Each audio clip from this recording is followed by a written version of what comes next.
Good evening, everybody.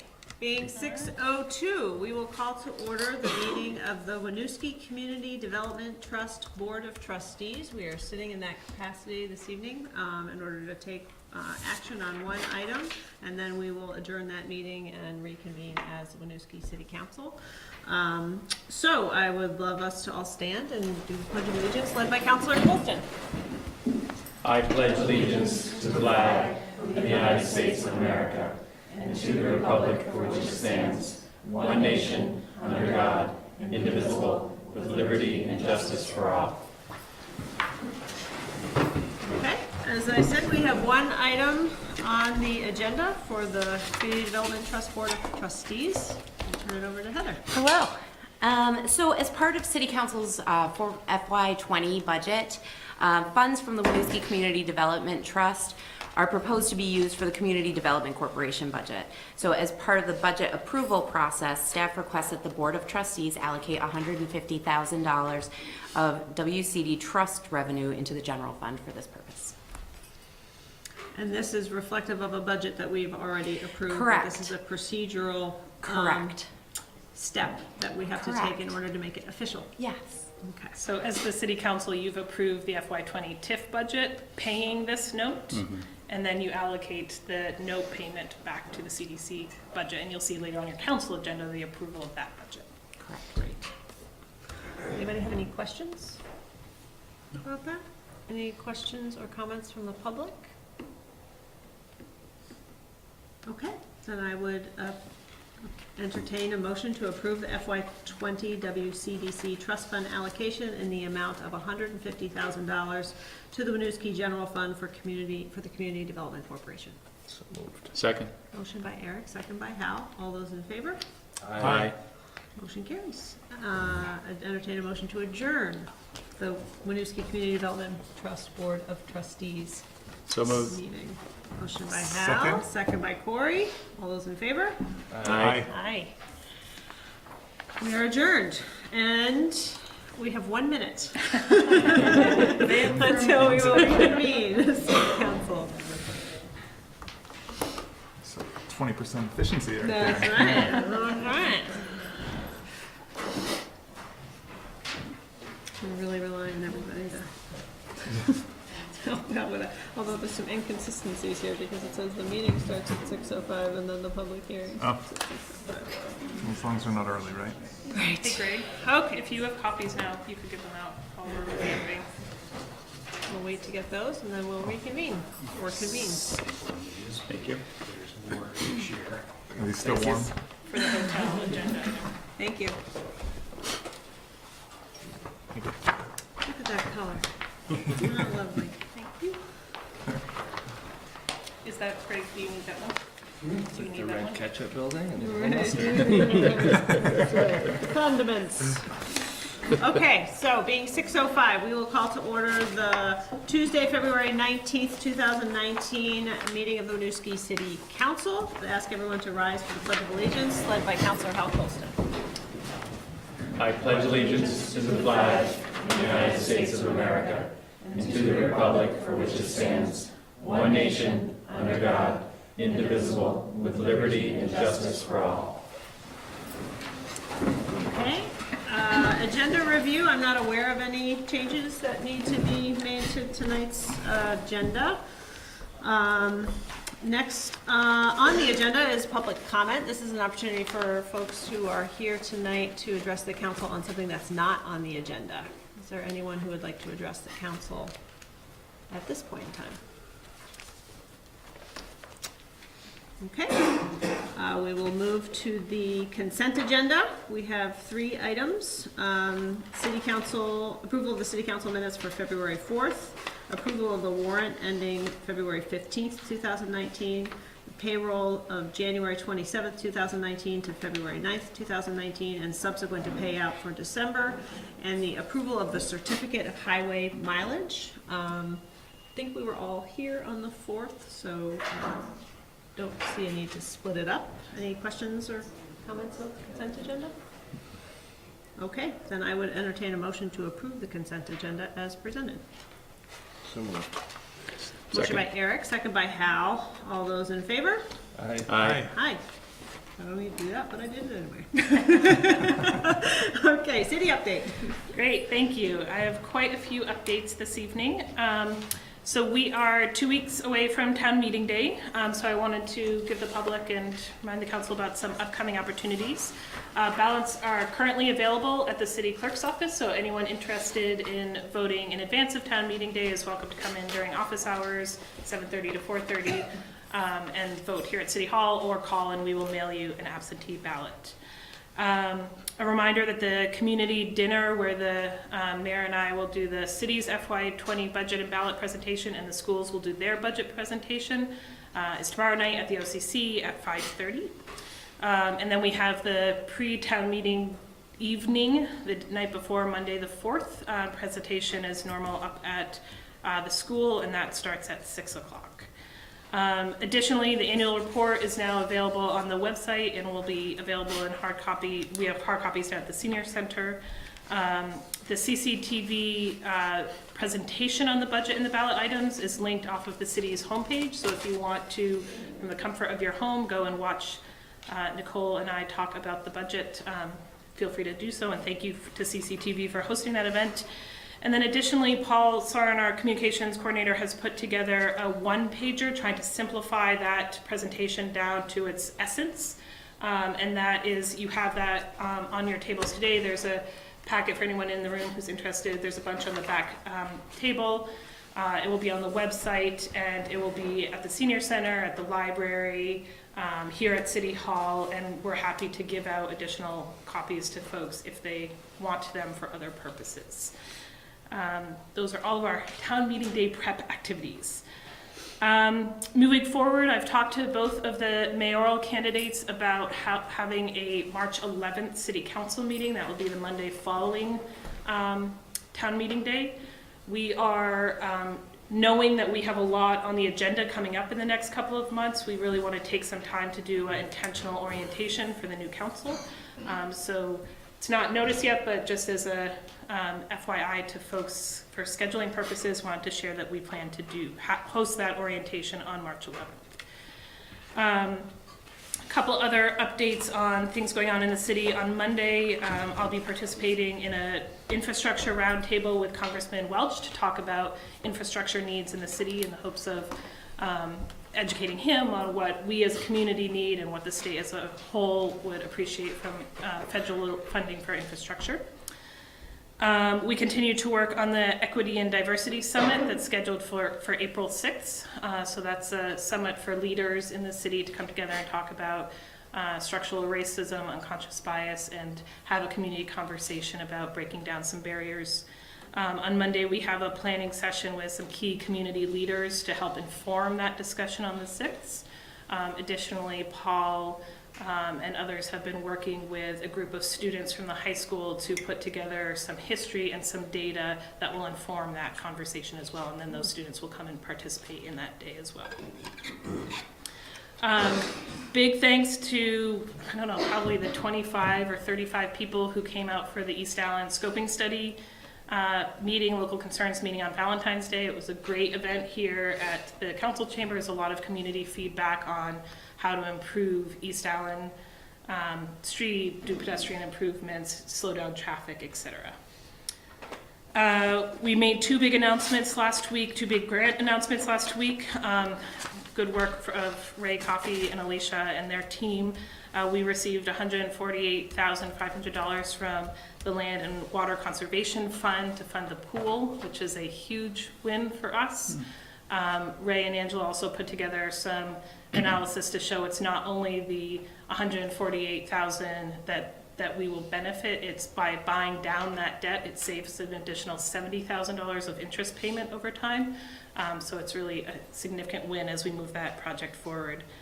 Additionally, Ray and his team got the National Recreation and Parks Association.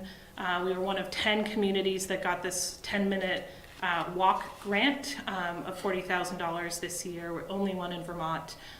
With those funds, we will be doing a open space plan for our parks and looking at accessibility in our green spaces. So excellent job to the community services team.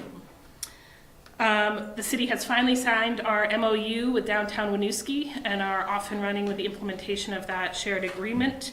The executive director posting has now closed, and the board is meeting on Thursday to start the review process. The hope is to have a new executive director on board by April 1st. Heather also released last week the RFP for the wayfinding signage plan.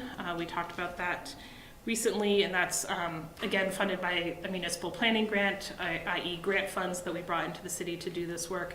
And that will really focus on using the new branding to do comprehensive wayfinding signage across the city and specifically around parking, because we hear that complaint a lot. And then finally, a few other community service program updates. Community garden plot registration is now open for returning users and will be soon for new users as well. So if people are interested in community gardening in the city, check out the website.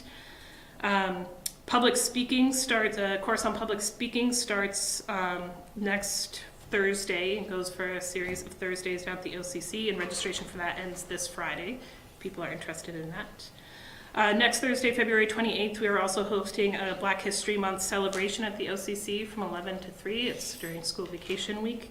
And Alicia and her team have put together a whole series of events and kind of workstations to explore history and the history of African Americans in Vermont, the history of structural racism in Vermont, famous people who have lived here and contributed, as well as exploring the individual participants' knowledge and experience of freedom in Vermont.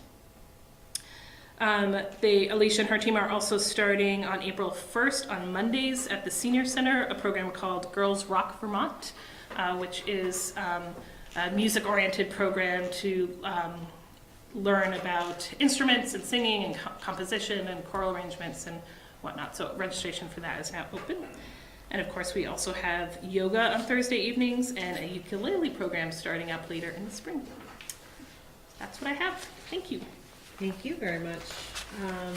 Council reports, I believe we started with Hal last time, so we'll start with... Sure. Well, also on the 14th, there was another additional meeting that was a little before with the Planning Commission and Public Works that was with Local Motion, and they were coming up with a bunch of quick build project ideas for the to be implemented this spring and summer. So, I think they're going to come back later in March with a more formulated plan. Great. And we'll be looking to implement some of those.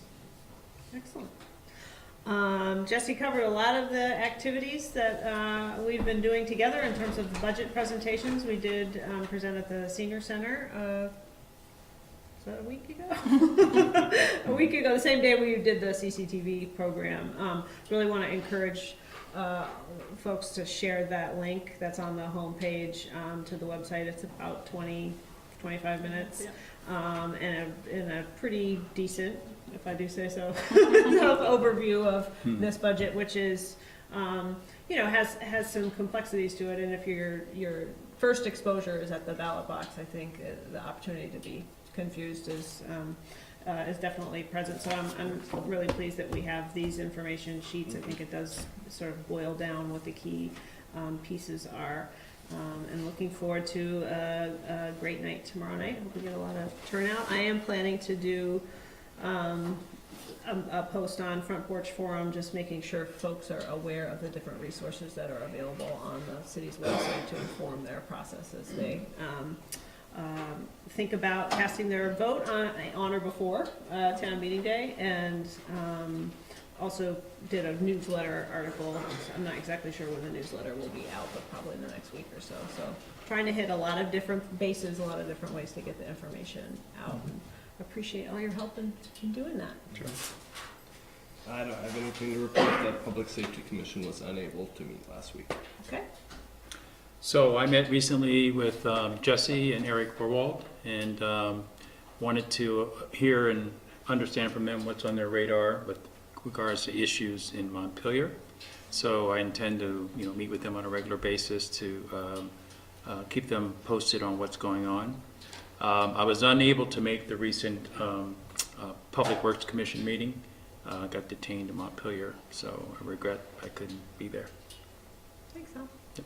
Okay, the next, we'll move to our regular items with some introductions of new staff. Yeah, we Exciting. have 3 very exciting introductions tonight. So let's start with the Parks and Rec team. Alicia, you want to bring your staff up? Sorry, can you grab one extra chair?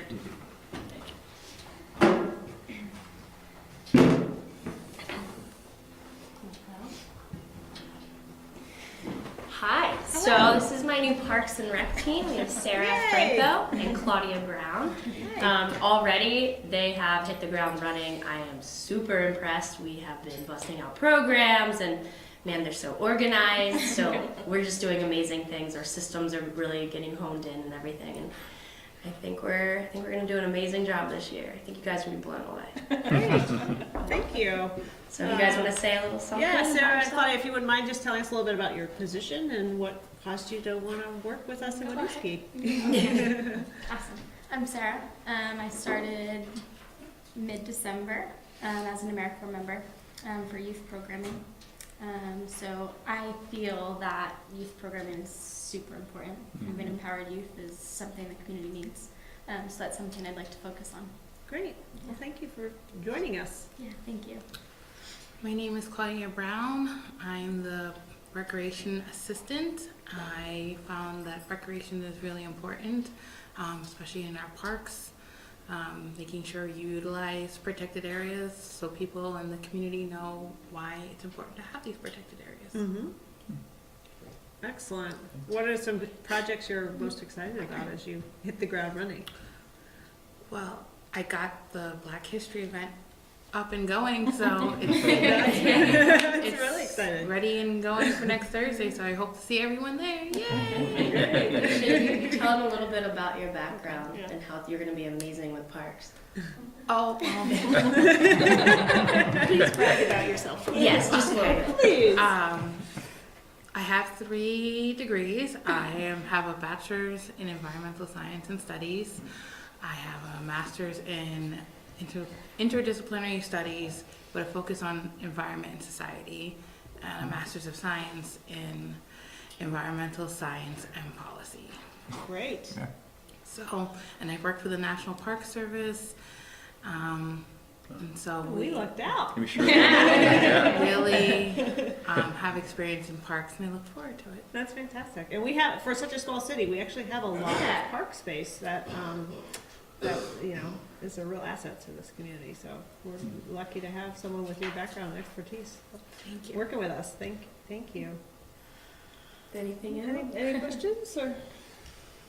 Welcome to the team. Welcome to the team. Yeah, thank you. Thank you for coming tonight. Appreciate it.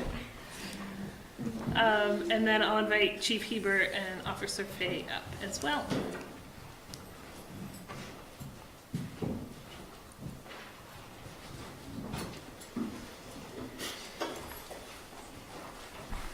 Evening, Hello. everybody. Good evening.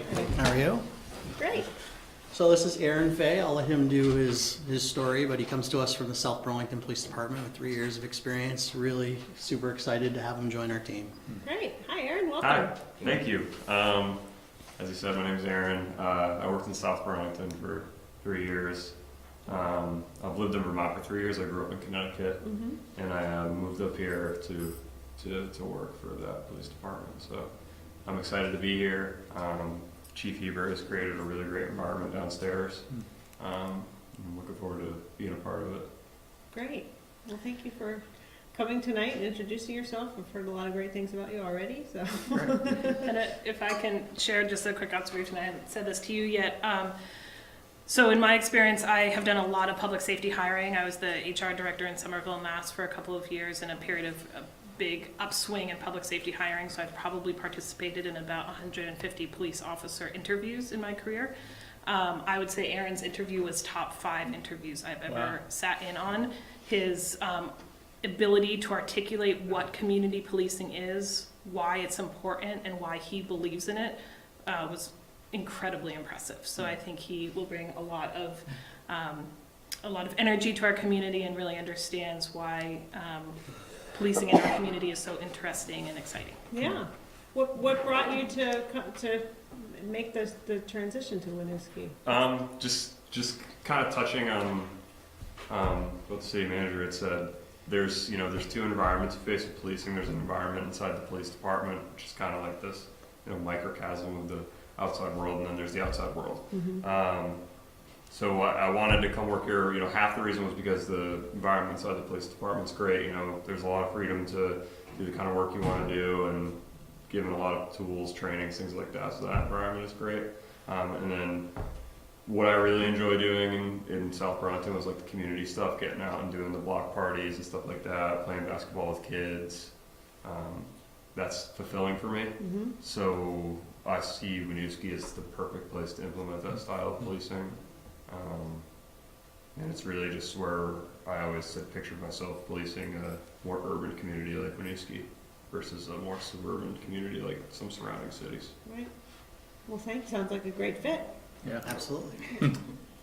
Any other questions? Welcome. Welcome to Thank Winooski. Yeah, thanks for Appreciate it. Thanks for coming tonight. Thank you. Thanks, Erin. Thanks. Okay. So next on our agenda is a public hearing on the draft 2018 master plan. This is the first of 2 public hearings. Am I right with Yes. that, guys? And the second of which will be held when the new council is seated.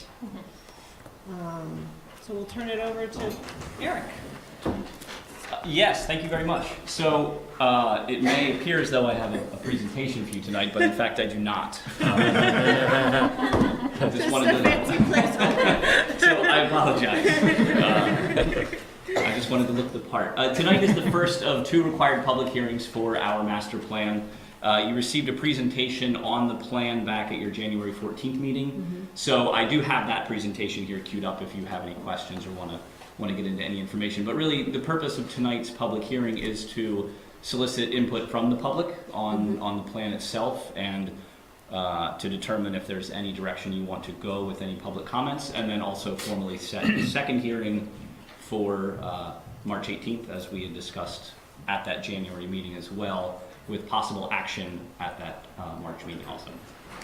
So for the public who may be here and maybe didn't watch the present, and I'm not suggesting we go through the whole presentation, but could you hit the high points in terms of the areas of the master plan, why we need to have a master plan? Sure. And sort of what role you see it playing in terms of the city's work moving forward? Yeah, so the master plan is a statutory requirement for municipalities that want to be eligible for certain state programs. There's and I'm gonna get the numbers wrong here, but I believe there's 12 required elements and 14 required goals that a plan needs to be consistent with. The city of Winooski last did a full update of their master plan in, I believe, 2004. So this is the first comprehensive update that's occurred since then. This particular plan, we made a very conscious effort to align it with the city's strategic vision, so that we have those same 4 programmatic areas with economic vitality, municipal infrastructure, housing, and safe, healthy, connected people. We also wanted to not overlook all the other work that has been going on over the last several years with the city, with the various other planning efforts. So the transportation master plan, the Main Street revitalization plan, the economic development plan, parking management plan, all those other projects. So we've incorporated all the work from those different planning documents into this plan as well. So we're not really creating new goals or policies, we're really referencing all of those other documents to use those as the guiding force for moving forward with this document. It's really intended to be a roadmap for the future of the city. It has a statutory life of 8 years, so it'll need to be updated probably in about 6 years. We'll start looking at the next update to this plan. Additionally, we solicited input from all the standing commissions and committees of the city to make sure that their thoughts were incorporated as well. So we really, and lots of public outreach in this process. So we really wanted to make sure that we were using this document kind of to solidify all the other planning efforts that's already going on in the city, and use that really as the basis for how we move forward. Thank you. It's very helpful. And the Planning Commission really led this effort Absolutely, with your yeah. support. Yes, the Planning Commission was instrumental in the development of this plan, as well as the Chittenden County Regional Planning Commission. Their support through a municipal planning grant really made this effort possible to bring it together in the last 6 months. Right. So I want to just express my gratitude to the members of the Planning Commission for, I know, I think that once you joined the team, Eric, the pace of the work became pretty rigorous, and It went quick.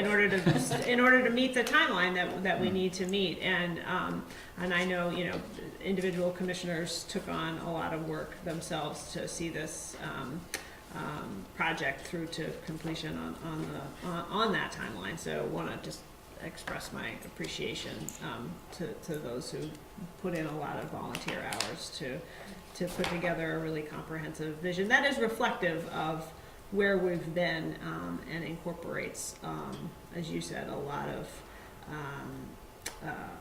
great study and research and planning into a single piece that really articulates where we're headed as a community. So thanks to everyone involved, and to you also for joining the team and really diving in and getting it done.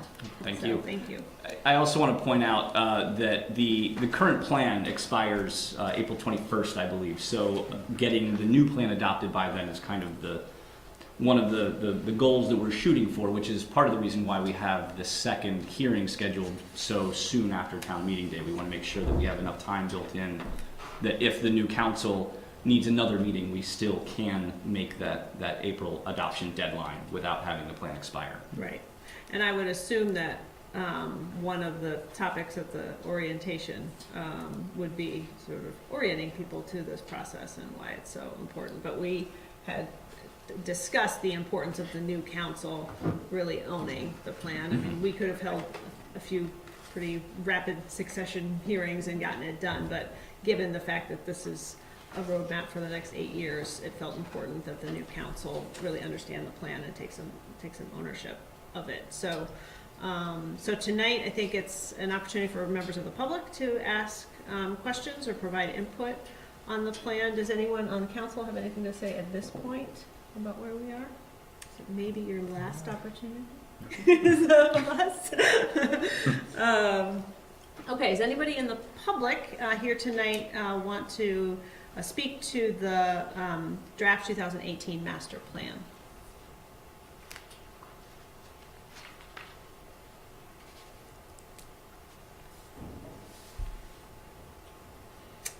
Okay. Are there any anything you think is important to flag, Eric, at this point for folks? No changes were made since the presentation. Yeah, in correct. January, correct? Since the draft was completed by the Planning Commission and forwarded to council, we have not made any changes to the document. So it's exactly as it was presented. The draft is available on the website. There is a separate page on the website for the master plan that has not only the draft plan, it has the comments that we received during the comment period, and also includes links to all the referential documents that are included in the plan. So it's a really good compendium of all the information that's in this master plan. People can sort of walk through the history and input that we've received to date. And so if there are people at home who are interested in this, they could spend some time with those documents in the next month or so and come back to the March 18th public hearing and still have their voices heard. Great. I just also wanted to point out that the Regional Planning Commission's Planning Advisory Committee met last Wednesday and recommended approval of the master plan to the full Regional Commission for it. So that would happen after it gets adopted formally by council. Okay, great. Any other comments or questions here? Last chance for the public. I've appreciated the way it was put together. I know when I was participating on the Public Works Commission, we had an opportunity to review that section, so I feel like there's been a broad base, and it hasn't happened overnight, so it's come together quickly and with a good amount of input. Yeah. Thank you. Well, thanks again. Absolutely, thank you. And I think we'll move on to the next agenda item. If we don't have, we'll close the public hearing.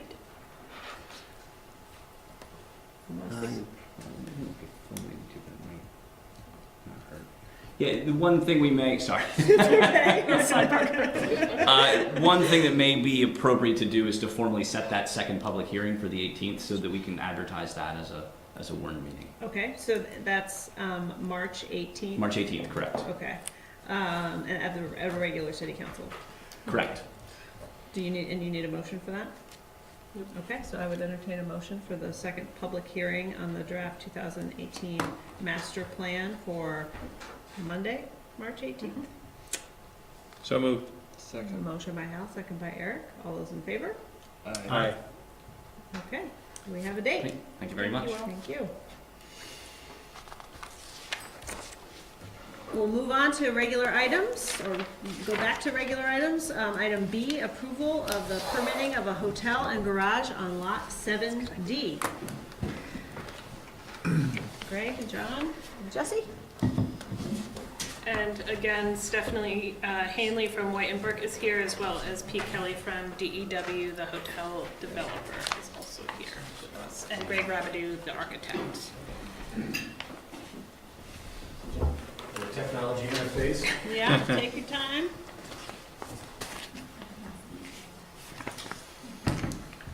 I'm very happy to be here today. When we saw you 2 weeks ago, there was a general consensus that people were excited about the possibility of a hotel downtown in the garage. But we also got some input from members of the Planning Commission and the Development Review Board that asked us to sort of reconsider some aspects of the design. And it is kind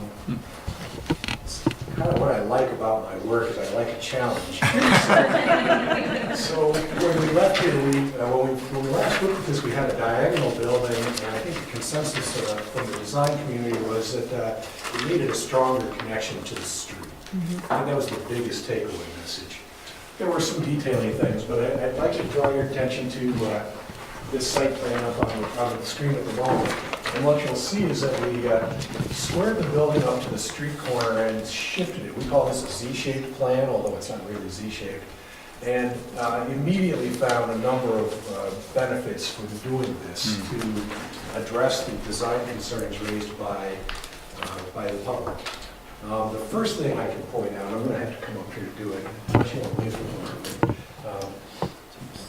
As you'll see here, I've put the floor plans for the guest rooms on there, on the site plan, so you can understand, in reorienting the guts of the building, we've turned a whole bank of rooms facing the street.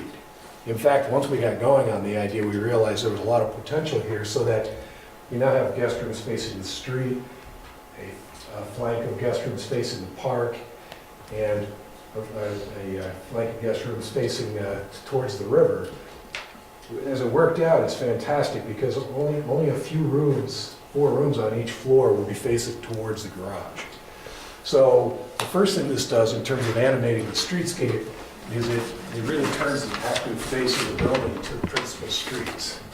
At the same time, by doing this, you can see that it sort of opens this autocourt up, which at one point was diagonal. Squaring up to the street enhances and increases this space so that there's more storage volume for cars who are waiting to go into the garage after checking in. The process for a typical guest would be that they would arrive from Abenaki Way, enter the auto court here, which is also one big brick paved surface.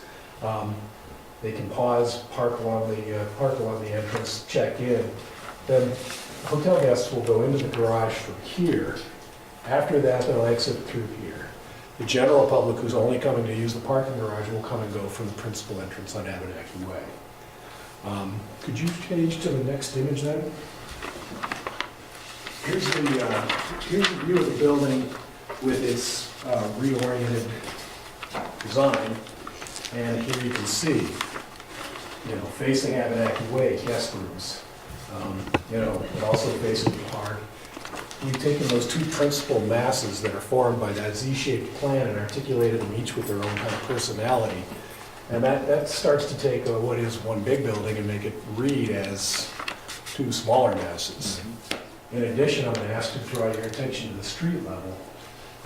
where the guts of the lobby have been reoriented, the stairs have been moved out of the way so that all the active spaces on the lobby level are overlooking Abenaki Way or Winooski Falls Way. And I think that gets directly at what we were challenging with.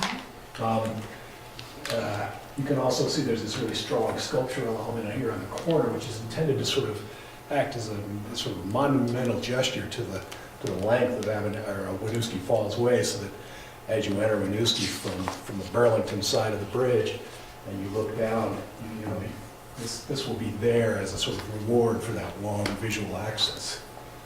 Can we do the next image, maybe? Here you see, at the street level now, there's large expanses of glass, and inside there is a very active space. True hotels are kind of fun in that they have foosball tables or pool tables. They have active recreational things in the lobby as opposed to just sort of seating areas.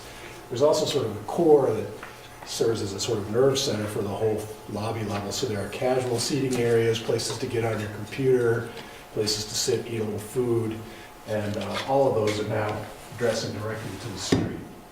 And you can see here a sort of more articulation of the materials. I'm doing something here which is kind of a magic trick, but we're actually dropping the glazing down below the floor elevation to sort of strengthen the connection so that, you know, the windowsills aren't overhead. And you can see we've jazzed up the materials a bit. Perhaps the next slide. Yeah, and I think this reinforces that again. You see the strong presence on the street, the window space in this way, and then the last one, I guess, just another view of the same. You can see also on the garage we've made a few changes. We've sort of enhanced the grillage that we're proposing to wrap the skin of the building in so that it goes around the corners. It's a little more dense, you know, I think the goal of this is to take a simple concrete structure and give it some sculptural value, some texture on the outside. So we've just enhanced that feature to work better with the overall design. Is Dave's plan next, or? Yes. So here in the civil engineer's plans, you can see a sort of more clearly articulated view of these things at a sort of detailed level. One of the exercises that this was about was how do large trucks and buses and stuff come to the hotel. One of the things we've done in the plans is that this shift is guest rooms. This is on the lobby level. This is the lobby activities. There's a sort of nexus between them. But the elevator lobby is right here, and it comes down and lands on a sort of little pocket park. So as you go along the streetscape on the sidewalk, this space opens up to a secondary kind of main entrance to the hotel. If you went in those doors there, you'd be confronted with the lobby, with the elevator bank at the lowest level.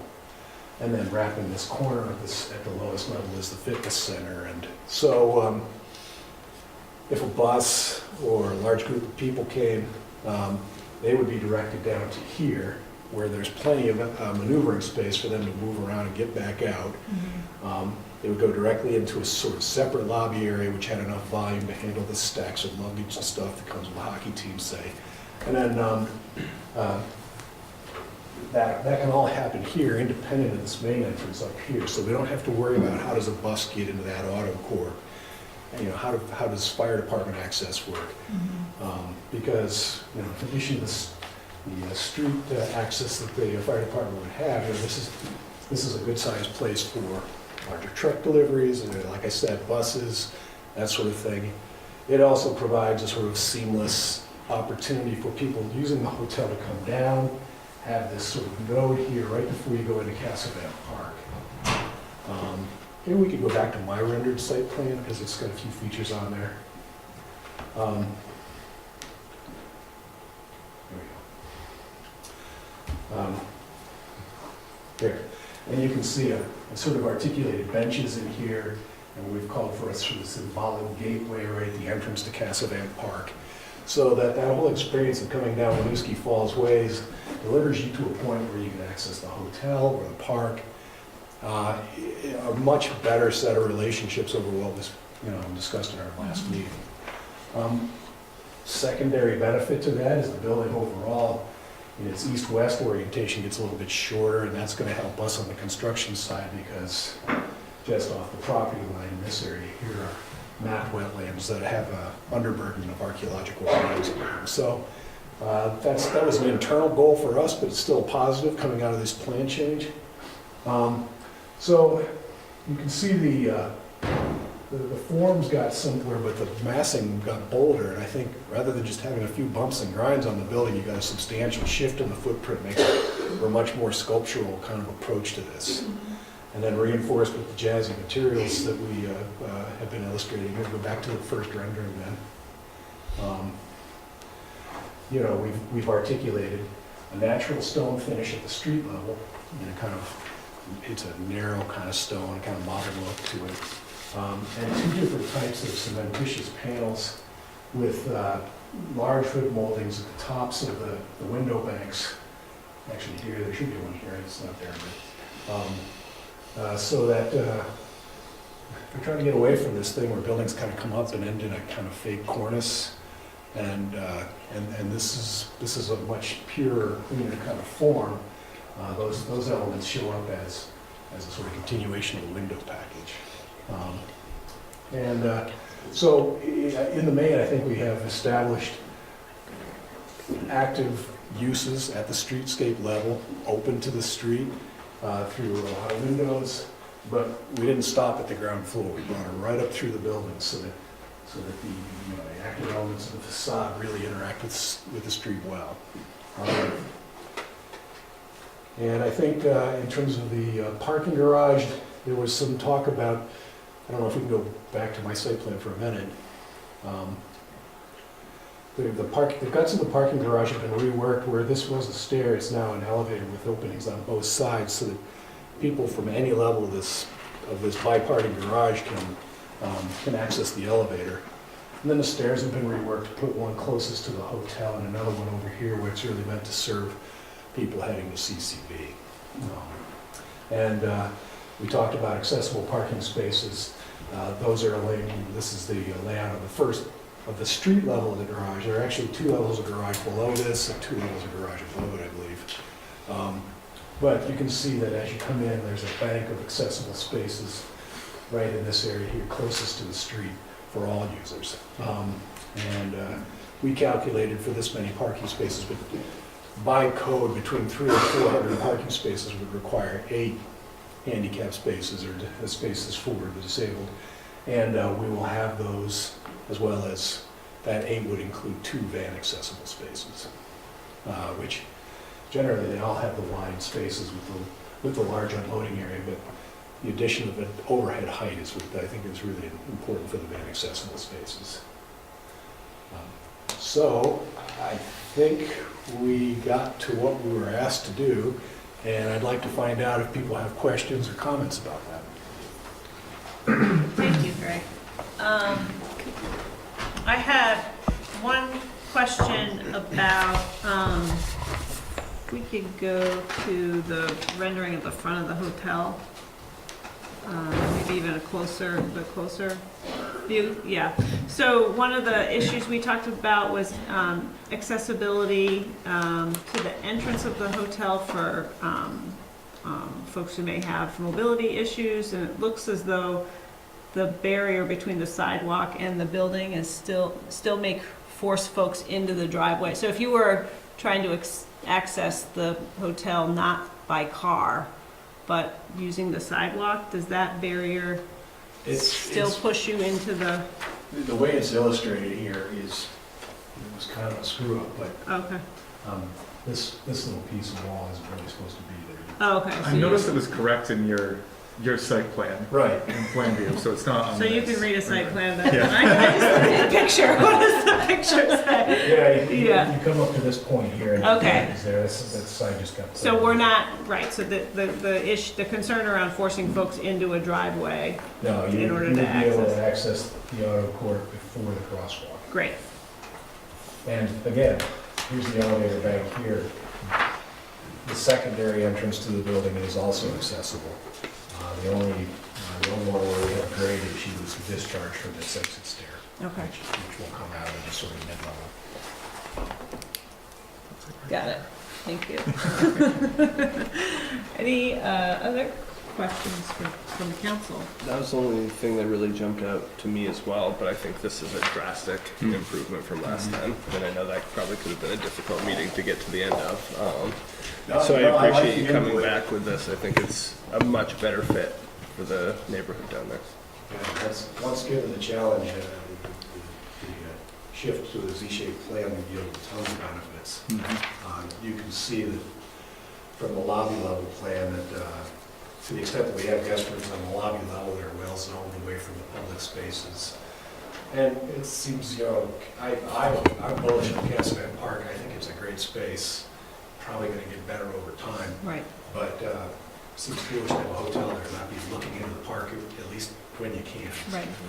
And the elevator lobby was kind of set up where it was to provide everybody who uses the hotel a shot towards the falls. Because as you come up on the floor elevations, you will see down through there. Right.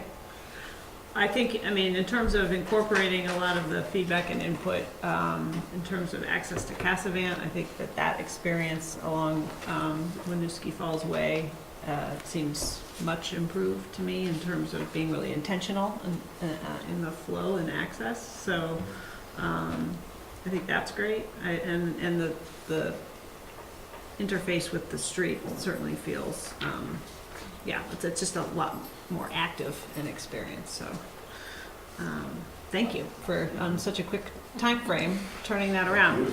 And Eric, I believe the Planning Commission did they talk about this on the 14th as well? They did, yes. Yes. At the meeting on the 14th, the Planning Commission did discuss the hotel.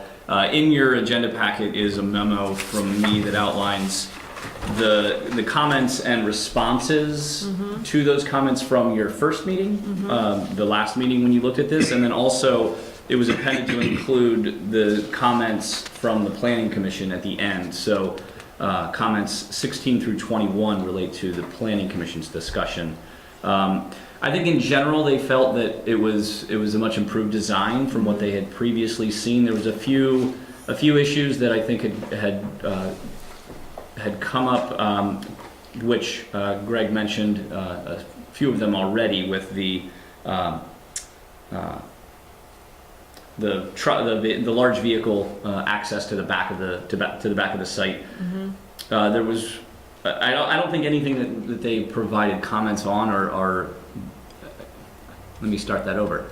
I don't think they mentioned anything that can't be overcome with some simple design. I think like the on-street parking. I think that can be incorporated as necessary. The green space along the road, I think that was more of a response to the documents that we presented to them, more so than what the final design is going to look like. The other item that I wanted to draw your attention to is the last comment. Yes, thank you. Specifically about design guidelines, and there is some language in the design guidelines that were included with the original Act 250 application. These were in your agenda packet at the last meeting as well, and there are several references to maintaining right-of-way along the riverfront and maintaining views to the river. But I believe, I would say in my opinion, this design doesn't impede upon any of that, any of those items. That there are corridors that are maintained through downtown into down to the river specifically. The other item that came up, I guess I should back up to, is the projection at the corner of the building, and there was a concern about if that might block light into the general area of the buildings, and I wasn't sure if that was in response to the comment about trying to screen the power lines into Casavan. So it wasn't clear at that point, but that was one of the other comments that came up. But otherwise, the Planning Commission was. They really appreciated the work that was done and were very receptive to the design. So just to be clear, you've done a review of the design guidelines, and in your opinion, this design proposal is not in conflict with those. Correct. With those guidelines. Correct. So the planning commission had asked for that review to be Right. undertaken, so thank you for doing that. Yes, and I did spend some additional time today looking through large binders full of documents that I really don't understand. And I didn't see any other. I don't understand them. And I didn't find any other discussion of covenants related to views or anything like that. So Right. I'm comfortable that this is in compliance with the design guidelines. Well, and I think in terms of the community's access to and relationship with the river, locating this property down in this location definitely alleviates some of the significant concerns that were raised by residents about. And now we have Lot 2, which is going to be green space, which definitely is, I think, if we're gonna have a building on this corner, there are gonna be some, barriers associated with the construction of any building, but I think the fact that guests are going to be able to experience the river and the park through that, the new design of the building, I think is actually promotes the resource that we have in the community, and locating it here means that we have that green space right in the center of town where folks can access, and we have already a lot of infrastructure built up for residents to access the river. So appreciate the concern, and I think this is probably the best location and the best design that we may see for this type of a structure in our downtown. I would say I've looked at 3 other locations for it that you're right. This has a natural fit to it. When a program's finding it, we usually can tell that this snapped right into place. So I think this is the right location. And hopefully people can remember that right now that everything you see here as buildings is just a gravel parking lot. Right. Right. Any other comments or feedback? Was there discussion about the prior comment for tie-in to kind of that lower roadway behind CCV and the parking garage? I remember that had been one of the comments. Yeah, there's a couple things going on. I mean, in order to get from Winooski Falls Way into the lower levels of the garage, for instance, we'd have to burrow through the hotel to do it. And I think one of the goals that we started with this process once we came to Lot 7 was that by doing it in this way, we can separate the city's interests from the hotel's interests. There's a property line that will follow the southern wall of the garage. And that way, the city owns what it owns, and the hotel people own what they own. And even if there are reasons to agree with each other on shared maintenance issues and things like that, those clean titles make it easier for the developer to finance the hotel and for the city to follow the garage. So it's not impossible to do, but we elected to not do that in favor of having a stronger pedestrian connection in that back corner, which is where it would have to happen. So it was a trade-off. What's the total number of parking spaces in the new redesigned garage? Oh boy, I believe it's 350. Yeah. How is that different from earlier? I've got 2 parking garages. But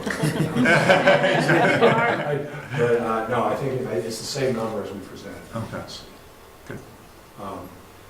Reorganizing the stairs, moving the elevator forward, created spaces in the back that kind of made up for the spaces that were lost in detailing the accessible spaces. So trash and everything will come out that back entrance on not Abenaki, but Winooski Falls Way? All the building services are located at the lower level. Okay. As well as the fitness center. Yeah. So large truck deliveries would come to the lower lobby. There's a service corridor that accesses near the stairwell that would be for most coming and going. But anything big that had to be delivered would be delivered from the lower lobby. And that's good for the hotelier because the last thing they need is people with hand trucks going through their lobby. So that corner on the southeast that has that projection coming off of it, there's some windows that are in there. They're gonna have some pretty deep wells there. Is that just how it's gonna be? Yeah, Yeah. well, that sculptural element does a couple of things. Number one, it identifies this as a true hotel. It's kind of their signature item, and the franchise is gonna be looking for some gesture to that. Although this is very custom compared to a typical true. Yeah, I mean, we're sort of sacrificing that a little bit to having a gesture that really announces itself to the street, which is something we talked about in our last meeting. So somebody pulling into downtown Winooski has something like a beacon to tell them where to go. So I'm making that sacrifice in order to have that element be strong and really read as something more than just a fake gesture. So in terms of process, and I think, Eric, your comments caused me to, some changes or modifications may be made along the way. Our role here is to approve generally this design. I mean, sort of how locked in are we on, it's gonna be a yellow building with these specific materials, with that specific paving on the sidewalk. Can you just help us understand sort of Yeah, so, what action, if we take action tonight, what that means? right, so the way I understand it is what will need to go forward with the Act 250 permit application will include some of those specific design elements to at least be able to evaluate consistency with the design guidelines and any other permit conditions that have occurred prior, or with prior amendments. So I believe there could be some room if you wanted to make the yellow a little different or something like that. I think as long as you're comfortable with the overall design and look and intent, Yes. I feel like some of those specifics could be worked out if we still need to. For example, parking along the street, that might be something that is not necessarily relevant to the overall design per se, but is something that could be worked out after. But what's going to go forward to the district commission will need to be fairly well dialed in, Right. to make sure again that it can be evaluated against the previously approved permits and any other conditions that might apply. Okay. Thank you. I guess I would add to that in this particular case, the city is both regulator and owner. So as we prepare applications for Act 250 or any other, permits at the state level, the city will be a participant in that, and I expect that we'll have to return back to this board for signatures or authorization to move those forward.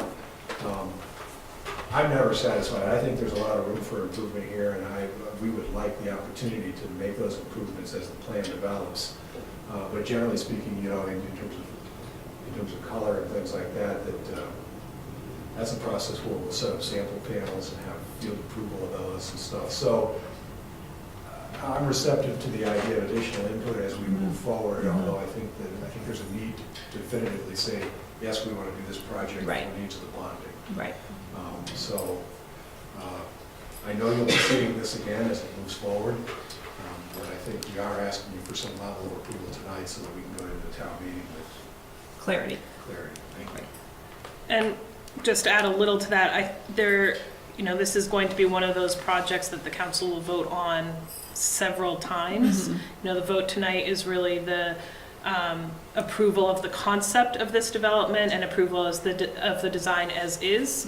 It'll, my interpretation of what Eric's role is, to the extent that changes are really administrative, he has the authority to approve those. To the extent that anything is substantive, we would need to come back. But I think it helps the voters understand the project. I think it helps us move forward with the Act 250 permit. I think it helps us just generally move the project plans forward to have a vote from you all tonight of this concept. Additionally, assuming the bond vote passes and the community also values this project, there will be a number of other non-permitting votes that you will need to take. You will need to subdivide the land, you will need to enter into all the contractual agreements, you'll need to authorize the debt. So one vote tonight isn't saying this is definitely moving forward. Exactly like this, and it's gonna be. Right. There are a lot of other authorities you carry associated with this project that the future council will have to act on. Great.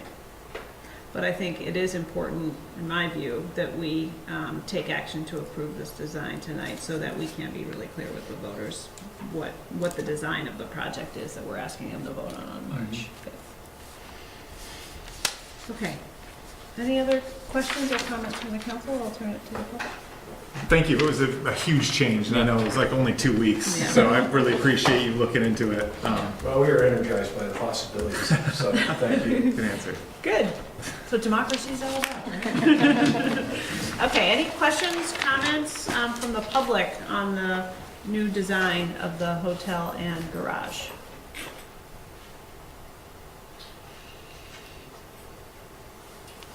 Quiet group I got today. one. Yes. Will potential suitors for the hotel have a say on the design of colors, so to speak? Or is that, we're gonna build a building and then some chain of hotel comes in and says, we'll lease this building? No, but first of all, there is a defined owner for this project. There is, okay. Winooski Hotel Group LLC, and they've been working with the city for 3 or 4 years now, trying to get a hotel downtown. This is new that it's here. Hilton is the franchise organization that manages True. We've been bouncing this stuff off of them as we go. They care mostly about the program elements inside and the amenities and the guest room details. They understand in downtowns that local authorities will exert some control over the outside appearance of the building. So as long as we find them a way to get their true wedge element and the guest rooms and the lobby areas are fitted out the way they're supposed to be, the Hilton will be supportive of this. They've looked at the site plan and they like it. Great. So I don't expect it will be a true hotel. It will be this size and shape. I don't expect that Hilton will hammer us on anything you've seen tonight. Thank you for the question. Any other questions, comments? Yes. Hi, I'm a staff person, but I'm also a Winooski resident, and I travel primarily by foot, so the changes that you've made here will significantly improve the pedestrian experience, so I'm very grateful for that. You've done a wonderful job of addressing all these issues. Thank you. Anyone else?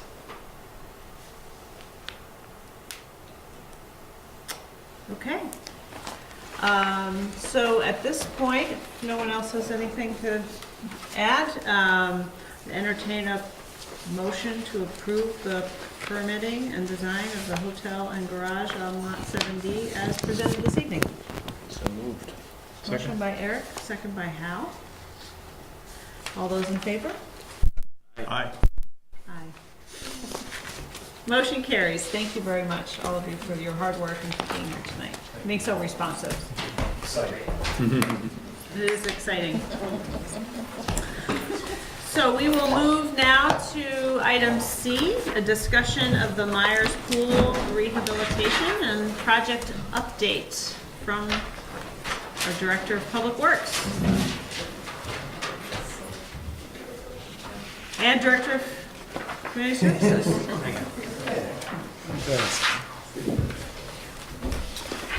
Hello. Hi. So we just wanted to give you an update. There's going to be some movement with the project before our next council meeting on March 18th. So I provided a brief memo just to give you a schedule update on how the project will proceed into the bid phase. So right now, talking with our consultant, we're proposing to advertise for bid next month, March 13th. And then, probably about April 10th, we'll have a bid opening where we'll get bids back from contractors. And then we're looking at early May, we would provide the bids to council for award, and we'd also be including those add all items that were discussed previously. So things like the slide, the UV disinfection, And ultimately, what will come out of that is the bond amount that we will be going to bond bank with. So that's going to be the next sort of big decision point for the council. Is some new councilors that come on board after town meeting day.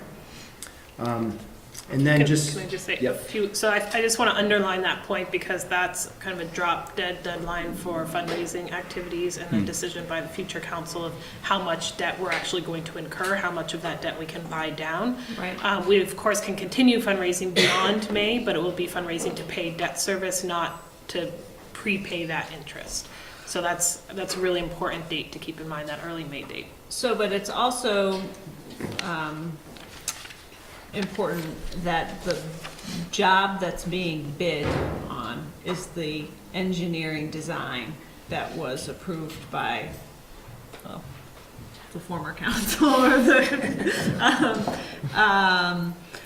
which is the two pool. I mean, so the decision points for the council are going to be around those add alt items, correct? Not potential. I mean, I suppose a new council can do whatever they want, but the bids will be to build the pool that was designed, that was approved by this council a few months ago. Yeah, correct. So those adult items are things that you kind of plug in, plug out of the project that don't disrupt the project majorly, like those, UV disinfection, which is, belts and suspenders. The slide, for example, we'll have a kind of small, medium, high slide, and we'll have bid results for each of those. Shade structure, that sort of thing. But the building and the two pools are as originally designed, and that's what's being final designed now and what will be bid out. The only way that would change in the future is if a future council came back and said, go back and redesign this pool. Right now, it's all the work done thus far has been on the two pools and the building structure. And there was a cost associated with the design for this two pool plan, so. 300,000. Yeah. 300,000, Yes, right. yes. So that would be a cost that the city would have to incur if they were gonna change course. So, can you talk about the liner system change? Sure. And what implications that has? Yep. So since I believe the council saw this during the DD phase, and at that point we were still carrying the Murtha stainless steel liner. That we chose to go that route because it has a longer lifespan, easier maintenance. Unfortunately, with some of the new tariffs that have come into play, that system, when we went out to get pricing, increased by about $350,000. So we've since gone back, and now we're using the concrete liner as the basis of design. $350,000. Even looking at the cost benefit during the life of that system, it doesn't make sense, unfortunately. And so, is there any functional? So the Murtha system has a longer lifespan, let's say, but what's the functional impact for the user, or is there a notable difference? No difference from user. Okay. So in the future, you could repair the concrete liner just as easily, not just as easily necessarily, but it won't mean that we'll have to rebuild a whole new pool if we have a concrete liner, and if and when that fails. Correct. Okay. Yes. And congratulations on the grant. Thank you, Ray. Yeah. That was a fantastic effort on your part, and I was happy to participate with you and Yeah, the thank other you for folks coming down. down in Montpelier on that snowy day, but that was really all you, so thank you for that. And that amount is going to be applied towards the specific items that you laid out here. Can you just talk a little bit about Sure, that sure. grant? So we targeted, generally, my understanding from the funder was that, so we're setting it up so as long as at the end of the 2-year grant period, a pool has been built and the funds have been expended towards that end, we're good to go. But we did target items that were kind of free and clear of some of the restrictions that come with a federal grant program. So we're really targeting the pool deck, so the concrete and pouring of concrete, some of the fixtures within the bathroom, and just some of the, I guess, finishes on the building as well. And then the shade structure is included as part of our match. So that is one thing that if we do choose to pull that out, we'll have to cycle something in as match to kind of plug that. But we are exploring some other ways to potentially get a shade structure done that could be counted as in kind towards that. So we're hopeful that that will stay as part of it. But yeah, we're trying to be strategic about the pieces we're picking so that we don't get into some of the federal regulations that come along with federal funds. Right. Well, thank you. I think as Jesse said, that's a huge benefit to our taxpayers. So really appreciate your responding to our call for creativity and turning over every rock. So thank you. Anybody have any questions about this update? Have we done any like borings or anything? Do we know about soil condition? Are we concerned at all about urban soils or? Yep, so we've done a full subsurface investigation report. We've done environmental sampling as well. So currently based on the borings that we've taken, there's no concern.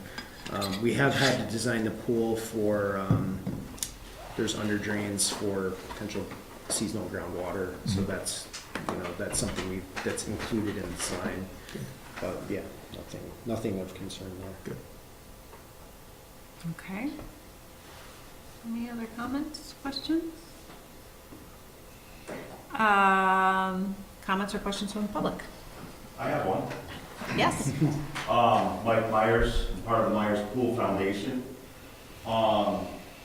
The ground is very clean because of all the water we've lost. And I'm sure with all the chlorine that's been through the ground. So, there's no worries about the boring there. I do have some questions for the city staff. Have you guys considered getting together with the Myers Foundation on our efforts?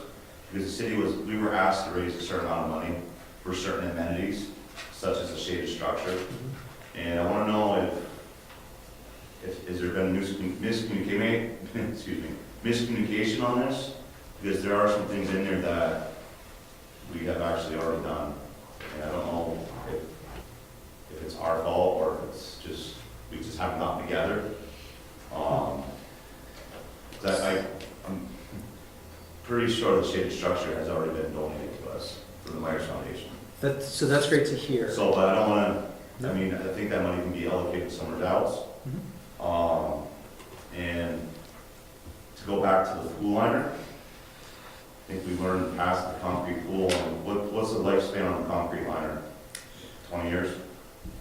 I think And that's that one was what, 40? Yeah, I think So, it's 2040.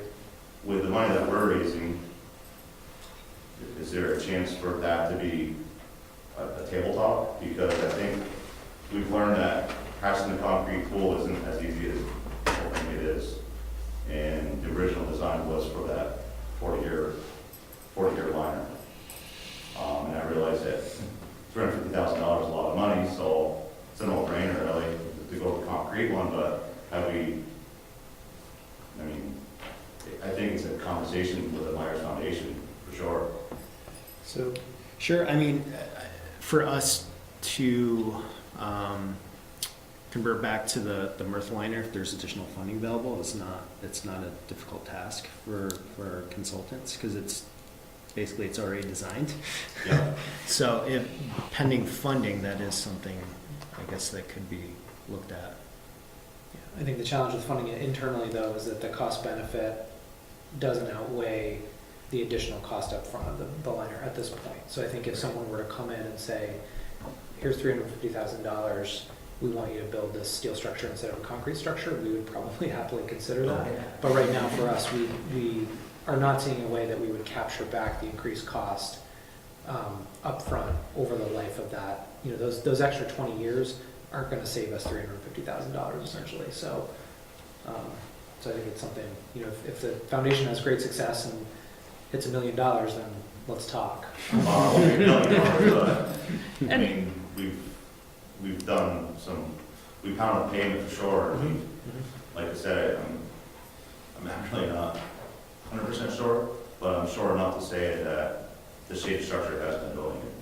So So if I can just make a comment about that, I don't want there to be any misunderstanding. We're not programming out the shade structure. The way we're doing the design and the bidding is to try and the full project is designed and engineered. The way we're doing the bidding is to understand what each piece actually cost of those additional things above the baseline that we have to build to have that two pools structure that the council previously approved. They're not out of the project. We're just bidding them in a way so we understand what the real value of those elements are. So when we sit with the foundation and say, here are our options, how would you like to best partner on this? We have real solid information to turn back to. And certainly, I think having a meeting in the next couple of weeks with the foundation to walk through what those documents look like is a great idea. But I don't want you to think that something has been designed out. That's certainly not the case. Okay. I just don't want to waste time and money that's coming from a grant on something that we've already done. Right. And I think it's important that we do have a meeting. Yeah. Because we need to get on the same page, I think, a little bit on a lot of stuff, actually. Thank you. Any other public comment?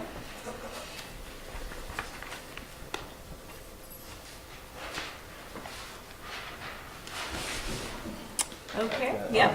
Well, I was just wondering, since you're here in the crowd tonight, if there is any update you can share with the council about the fundraising efforts and where things stand right now? I'm not prepared to discuss that tonight, and I don't know if I have the authority to discuss that, because I'm not part of the board, I'm just a volunteer. That would be something that we'd have to sit down as a committee to discuss before we would release anything. But I do know that our efforts we've been trying to do our jobs. We have a deadline in March, I believe, right, Jesse? And so we've been trying to meet that deadline. And that's it. So it sounds like a good next step is to coordinate an opportunity for folks from the city to sit down with folks from the foundation to make sure everyone's on the same page. Well, I just don't want them to waste their time. I want to save time. Right. Because, are we looking to start the dig in May, or are we starting to dig in June? Is it going to be another summer that there's a pool? When I was under the impression that it was one out the bid this week, actually, and that's just my impression. And I was under the impression that shovels are going in the ground in May. May is a good start as any to start. You start in June or July, then you have 2 or 3 months of good construction season. So the timeline that they've shared in the memo today has construction starting late May, early June. So I think we've generally stayed on schedule to the extent these projects can adhere to a rigid schedule, because there are factors outside of our control. But I think this definitely lays out what the next steps are, and it's really going to be in the hands of the next council to make some of these key decisions about these the slide, the UV disinfection system, the shade structure, and any additional amenities that may be part of the final bid award, which they will then do. So thank you for the update. Any other questions up here? I did have one other thing. Are we going with just a low bid selection, or is it going to be qualifications based? And are we considering any kind of pre-qualification for contractors? So there'll be qualifications.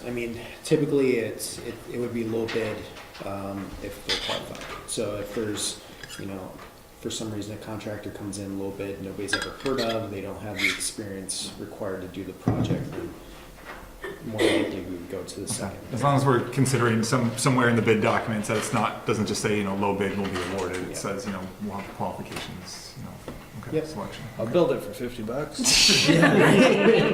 Well, that's a good thing though, because when that low bid price comes in, I'm a contractor, and that always comes into effect, because you don't always go with the low bid, because as soon as you know, what you pay for. Hey, you know what? Here's your final bill, and it's $350,000 more for no metal liner. That's why we say lowest qualified bidder. Thank you very much. Thanks. Thank you. Okay, so now we get to see the new website preview. Paul and Heather.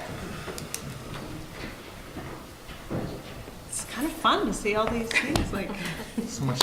Trying to load all of Wrapping everything you it guys have been doing. Load it all Right. in meeting. So I'm just going to introduce while Paul is setting up, and really the reason I'm up here is to point out that this really is the culmination of the work of this council and several councils before. So this is decisions that were made about doing a marketing and branding initiative and about having a communications coordinator without whom we would most certainly not be previewing a website right now, and the funding for the website itself. And I also wanted, take a moment to say that Paul has recently really been carrying a lot of weight putting together the annual report and rebranding all of them. You don't see it, but by the way, this is a gorgeous document, Paul. It's really, anybody who doesn't have one of these, stop by City Hall or Senior Center. It's beautiful. And he took the lead on this project, and if it weren't for his knowledge of websites and the technology involved, I really don't think we'd be where we are right now. And that's not to mention the hundreds of documents that he has rebranded personally, and will continue to be rebranding for a while. So I'm going to turn it. And the just general maintenance of our communications. Yeah, there's system, also the making more communication efficient. part that he's Right, doing. like we had a few Pixel things that need to be alerts. communicated about. Yeah, so I can't say enough about He's what really- a great move okay. it was to bring on a communications coordinator and Paul specifically. So I'm going to turn it over to Paul. I agree. Thanks so much. Just a couple of opening notes before I pull it up. The official launch will be on March 11th. Some of the content and functionality is still being finalized, so you'll have a chance to see this and quite possibly look at it at home. But it's still a little bit of a work in progress, so there's some stuff that needs to be plugged in still. It'll be just about ready with the winooski.gov address. So earlier in the meeting, I sent you the link to your emails. If you feel like it, we could do this a little bit interactively. You could pull it up, look at it on your phone. The mobile layout is most excellent, so please feel free to tag along. You can do it on your laptop or your phone. And just to say to the public, we're not intending to violate any transparency here, but because it's not complete yet, we're not making the site live. So Right. you all looking on your devices now are looking in a test environment, Right. Not in a public environment. Don't add anything. So here we go. All right.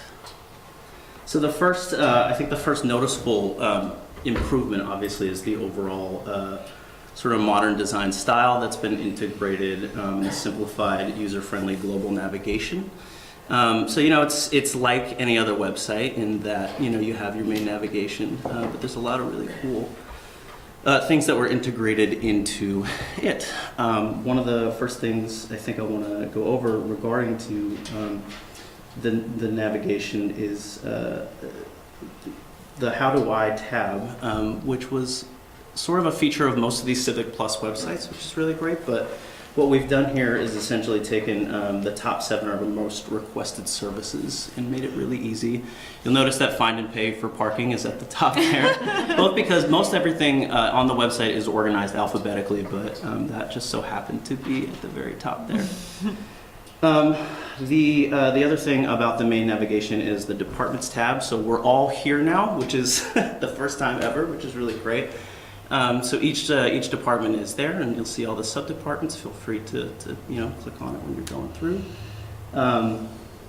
The library and the police website have been integrated into this, so those separate URLs will also go down the day we go live on March 11th. So the libraries is the WordPress website, so they have winooskilibrary.wordpress.com and winooskipolice.com. Those will come down, and they're just integrated here in the departments tab. Up top, you'll see the social media links. Those are really great. Heather and I are pretty excited about the YouTube link. So right now, it's linked to the Channel 17 videos, but there is some room there for us to do more. Have some marketing capabilities there to start doing a whole bunch of really cool marketing videos and recruitment Legacy videos campaign. for Legacy Campaign. Yep. The search function's really great too. It's because it's not live yet, you can't use it, but just to give you an example our friends over in Portland, Maine, also have a Civic Plus website.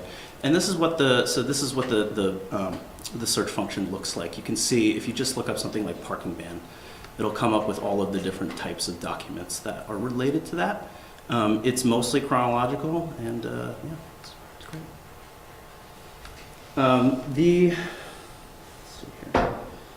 The integrated graphic links to services is the next really cool part, and I'll go through sort of one by one on each one of these. I think the most impressive one is the community services graphic button here. So Civic Plus is the company that provides all of these services. Civic Engage is the website service. Civic Rec is the recreation catalog service. And so our community services department's been pretty hard at work here getting all of their programs dialed in. It also looks really great on your mobile device if you want to pull it up there as well. Just to show you a couple of examples, here is the Landry Park Community Gardens. And we look at public speaking. One of the biggest benefits here is not going through another third-party service. So currently we're using MyRac, and they've been great, but kind of a benefit to doing a one-stop shop with this. The second thing is the Nixle emergency alerts. So we decided to carry that service over. Civic Plus does offer an emergency alert system. It's kind of a lot to integrate and to ask 3,000 people to sort of switch all at once, so we decided to just stick with that. We were grandfathered into Nixle's free version, which is great, so no additional cost there, but that just sort of links outside for people to sign up for those text messages, which you've all been getting recently. One of the other impressive things is the agenda and minutes module. Currently, as you've seen, we house everything in a Google Drive that's sort of separate, and when we upload those packets and make them available, they're all sort of scanned in as one sort of PDF. What's great here, and after we launch it in March, you'll be able to really get into these, but it has its own sort of housed modules for each one of these agendas and stuff. And right now, there's some of the old ones that we've pulled up, but each one of the agenda items will be linked to the specific document related to that item, and then when you click on the minutes, you can see that it has its own minutes set, which is really great as well. How far back will that library go? It's got everything that's currently on our website. They're just uploaded as PDFs, but it's technically infinite. Are those agendas actually built out, the ones that are listed there?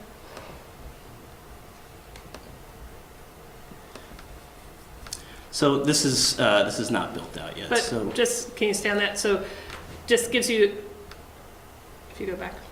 So this will give you a sense of when it's built out, you'll see your agenda there, and then the documents will be linked by agenda item. Mm-hmm. So now instead of having a full packet that you scroll through, you'll be able to flip back and forth between the documents for a particular agenda item. So I think that will be a improved service for you all and for the public trying to follow an issue. If I remember correctly, there will be an option to look at the full bundled packet, though, right? Yep, so it has a packet button that you can just click on, and then it'll download the entire agenda as one PDF, and then each one of those items separately, which is very helpful. Our employment opportunities is a greatly improved operation as well.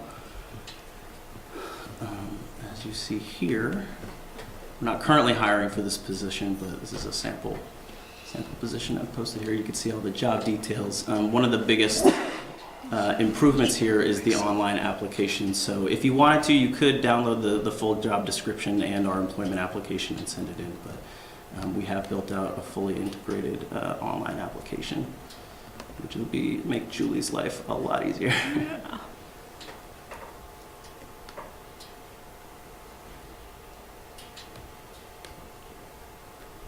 Wow.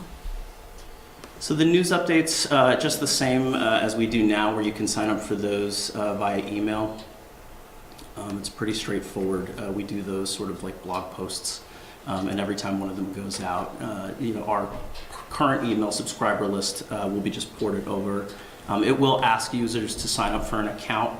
The module that they use is called Notify Me. It's just some sort of proprietary notification module that they have. But currently, so like I said, all the old users will come over and people can sign up for those very easily. And then, of course, we link out to our friends at downtown Winooski. Make that easy for folks to find there.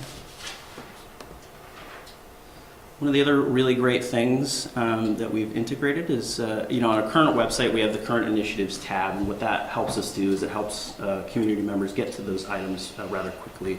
We decided to sort of integrate this graphic layout for each one of our current initiatives.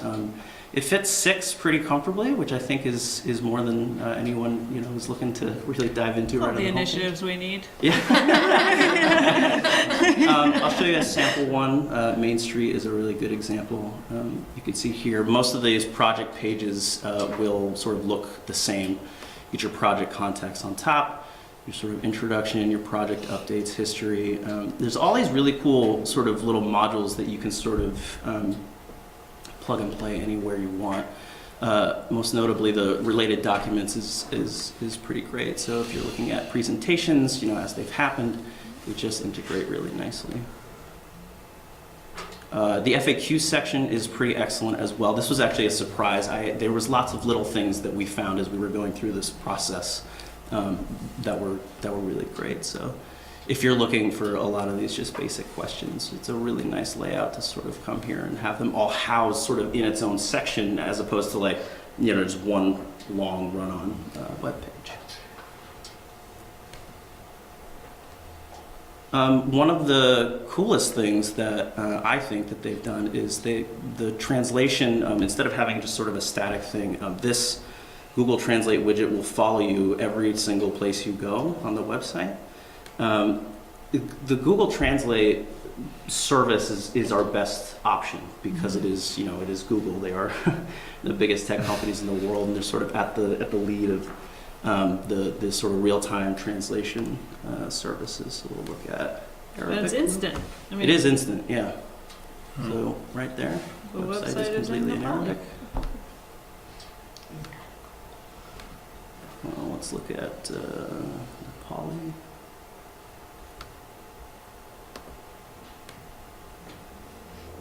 And so on.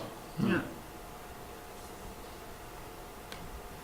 Say what you will about Google, but it's... And do we have this feature on our website now? Yeah, most any website, it's really easy to just sort of embed that little widget, and what it does Yeah. is it just kind of sits at the top. And Yeah. you sort of have to think about, okay, do I need to go to the bottom or the top of the page to do this? The cool thing that they very easily did for us when we asked is to integrate it so that it just follows you everywhere Wherever you go. Fantastic. Can you show the brand story? Yeah. So the next piece of this is the featured legacy campaign or brand story and the landing spot for that, which we've kept right below here. So this section here just sort of introduces our new brand story. As you've seen, we are now Vermont's Opportunity City. We thought it would be best to sort of just start with a committee ask when people are looking at this, so we can build that out. Heather and I have been bouncing some ideas around, and there is a huge influx of interest in the community, and from a ton of people from basically everywhere to get involved. So we're trying to be thoughtful about how to intake that, and I think this basic landing spot, at least to get people started and start talking about that advisory committee, is the best thing we could do. And we're looking at it as rolling as well, just because it's supposed to be an open source, and so the more people who want to come on the advisory committee and give input, the better. So, I just recently met with a high school student who has a lot to bring to that table and will be on that advisory committee. Very impressive young man. Oh, yes. The students, that interest that sparked there has been really inspiring to see. Sorry, And go ahead. just, we've used that statement in our budget presentation. So the branding has begun. That's great. That's great. Well, a lot of the stuff we sort of knew was going to be sort of like there was going to be sort of a soft opening, and things would sort of leach out, and then there'd be a big reveal in March. Well, I think it's a wonderful statement and a great way to start a conversation about how we invest in what we value. So it's great. It's our news updates section. You'll notice currently on the website, the way that a WordPress website works is that it's essentially a blog, and you're basically pretending that your blog posts are news updates is the way that works. And you'll see there's a very just sort of boring list that's there, and that's just sort of tied to the limited functionality of that. This is actually pretty great in that we'll be able to sort of keep those newer items fresh in this sort of moving carousel, which is pretty excellent. But these, again, you can subscribe through the graphic link, or while you're in the module, if you read on. You can look at this really easily. Just click on the Notify Me button and sign up for that service. Again, you will have to create an account to be able to do this. The cool thing about having an account is if you are a community member and you were perhaps looking for an employment opportunity, you can use the same account to do that, which is really great. Of course, easy social buttons to share, and then you can go through these. It's also really great. There's cross functionality with this module. So if I was at the Main Street Revitalization page and I wanted to embed one of these updates there, it looks really great. It's very easy to do. The calendar is a huge improvement. I don't know if anybody has seen our current iteration. So when we switched over to the Outlook Exchange, we lost embedding the Google Calendar, and the easy fix there was just to embed the Outlook Calendar. Doesn't play very well with the WordPress website. So this module is actually a huge improvement. It's obviously a meeting that's happened, but just to show you what this looks like. And again, there's a number of ways that you can sort of get notified of these updates, which is actually really great. And of course, all of our regular meetings, our commission meetings and stuff, they're all just sort of populated. And so you can, as a community member, if you have an interest in getting an alert about a meeting or about a commission, you can sign up for that? That's a great question. So technically, yes. Yeah. The way that I think it works as far as our collective work plan goes is that most of all of the city council and board and commission meetings, they're set out. They have a regular schedule, and so instead of sort of last minute putting them on the calendar every single time, they're set. Right. For special calendar events, we can set it up so that people can get those notifications. But I think the regular notifications around regular meetings might be a little too much. It'd be a lot. We're trying to be pretty thoughtful about the types of things that people can get notifications on, because I mean, you know how it is. Like, it's 2019. There's messages and tweets and everything. Right. It's a tirade of insanity. So yeah. We're trying to be thoughtful about that. You can very thoughtfully turn off and on a lot of these modules. And I think as we grow and build out and look at other opportunities, there'll be chances to maybe turn some of those on. But for now, Is there any way to link to the materials that might be a part of that? Yes. So each one of these calendar updates, the same as the Agenda Center, same that way works. It's all connected. It's all connected. So there's a huge document center and an image repository and all these things that they integrate very easily. So if there was a posted agenda for this, I could link it in there very easily. Some of the other basic functionalities at the bottom. We have your regular contact us, your quick links, and your site links. This was kind of just a discussion that we had about what kinds of things should be readily available. And that's the other big thing about this whole process and this website in general. That's been the biggest upgrade, is the redundancy. So Civic Plus, they have municipal websites in every single state. They've really got this down to a science, and I think a big part of the reason we chose them was because of that expertise. And so the redundancy piece, which was also a surprise as I was going through this process, is it's pretty smart. So they have really interesting ways that they repeat things for you, but it's not aggressive. They're just kind of really good about putting information where it needs to be easily found. The people don't have to go hunting around. Exactly. Where is that? Just to show you a couple of basic sections. I know this is going to sound really nerdy, but my favorite section is the Regulations and Ordinances. And the reason that it is because this to me is the best example of the website project and the branding coming together. So you can see every single chapter of the ordinances has been rebranded. It's all in the city's font, and so it has this unified look, which I know sounds it sounds mild, but it's a big deal for us. He has spent a lot of time. A little while. It's text searchable, that's all I care about. Yeah, well, that's the other huge thing. You went back, like when I showed you the Portland's search bar there. That's huge, because right now the way that it works is it's similar, but it's still a dig. The other thing that I've been experimenting with, and I think will stick, especially as we expand, is referential ordinances. So if you're on a specific page or a specific project page, and there's ordinances that sort of relate, it's very easy to just put the select chapters that relate to them, which is really great. So there's a few spots where those kind of come up. Another big one for us is obtain a license or permit. That's another place where you can see sort of the newly branded items.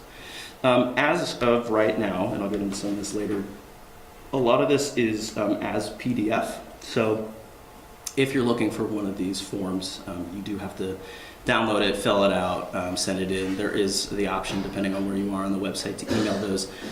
This is a fully functional online form website where all of this stuff can be turned into online forms. It's just been built into sort of a phase 2 after launch, which just begins on March 12th. I know what time it is. So yeah, building this out, getting the information, using these FAQ modules, it all kind of just plays really nice.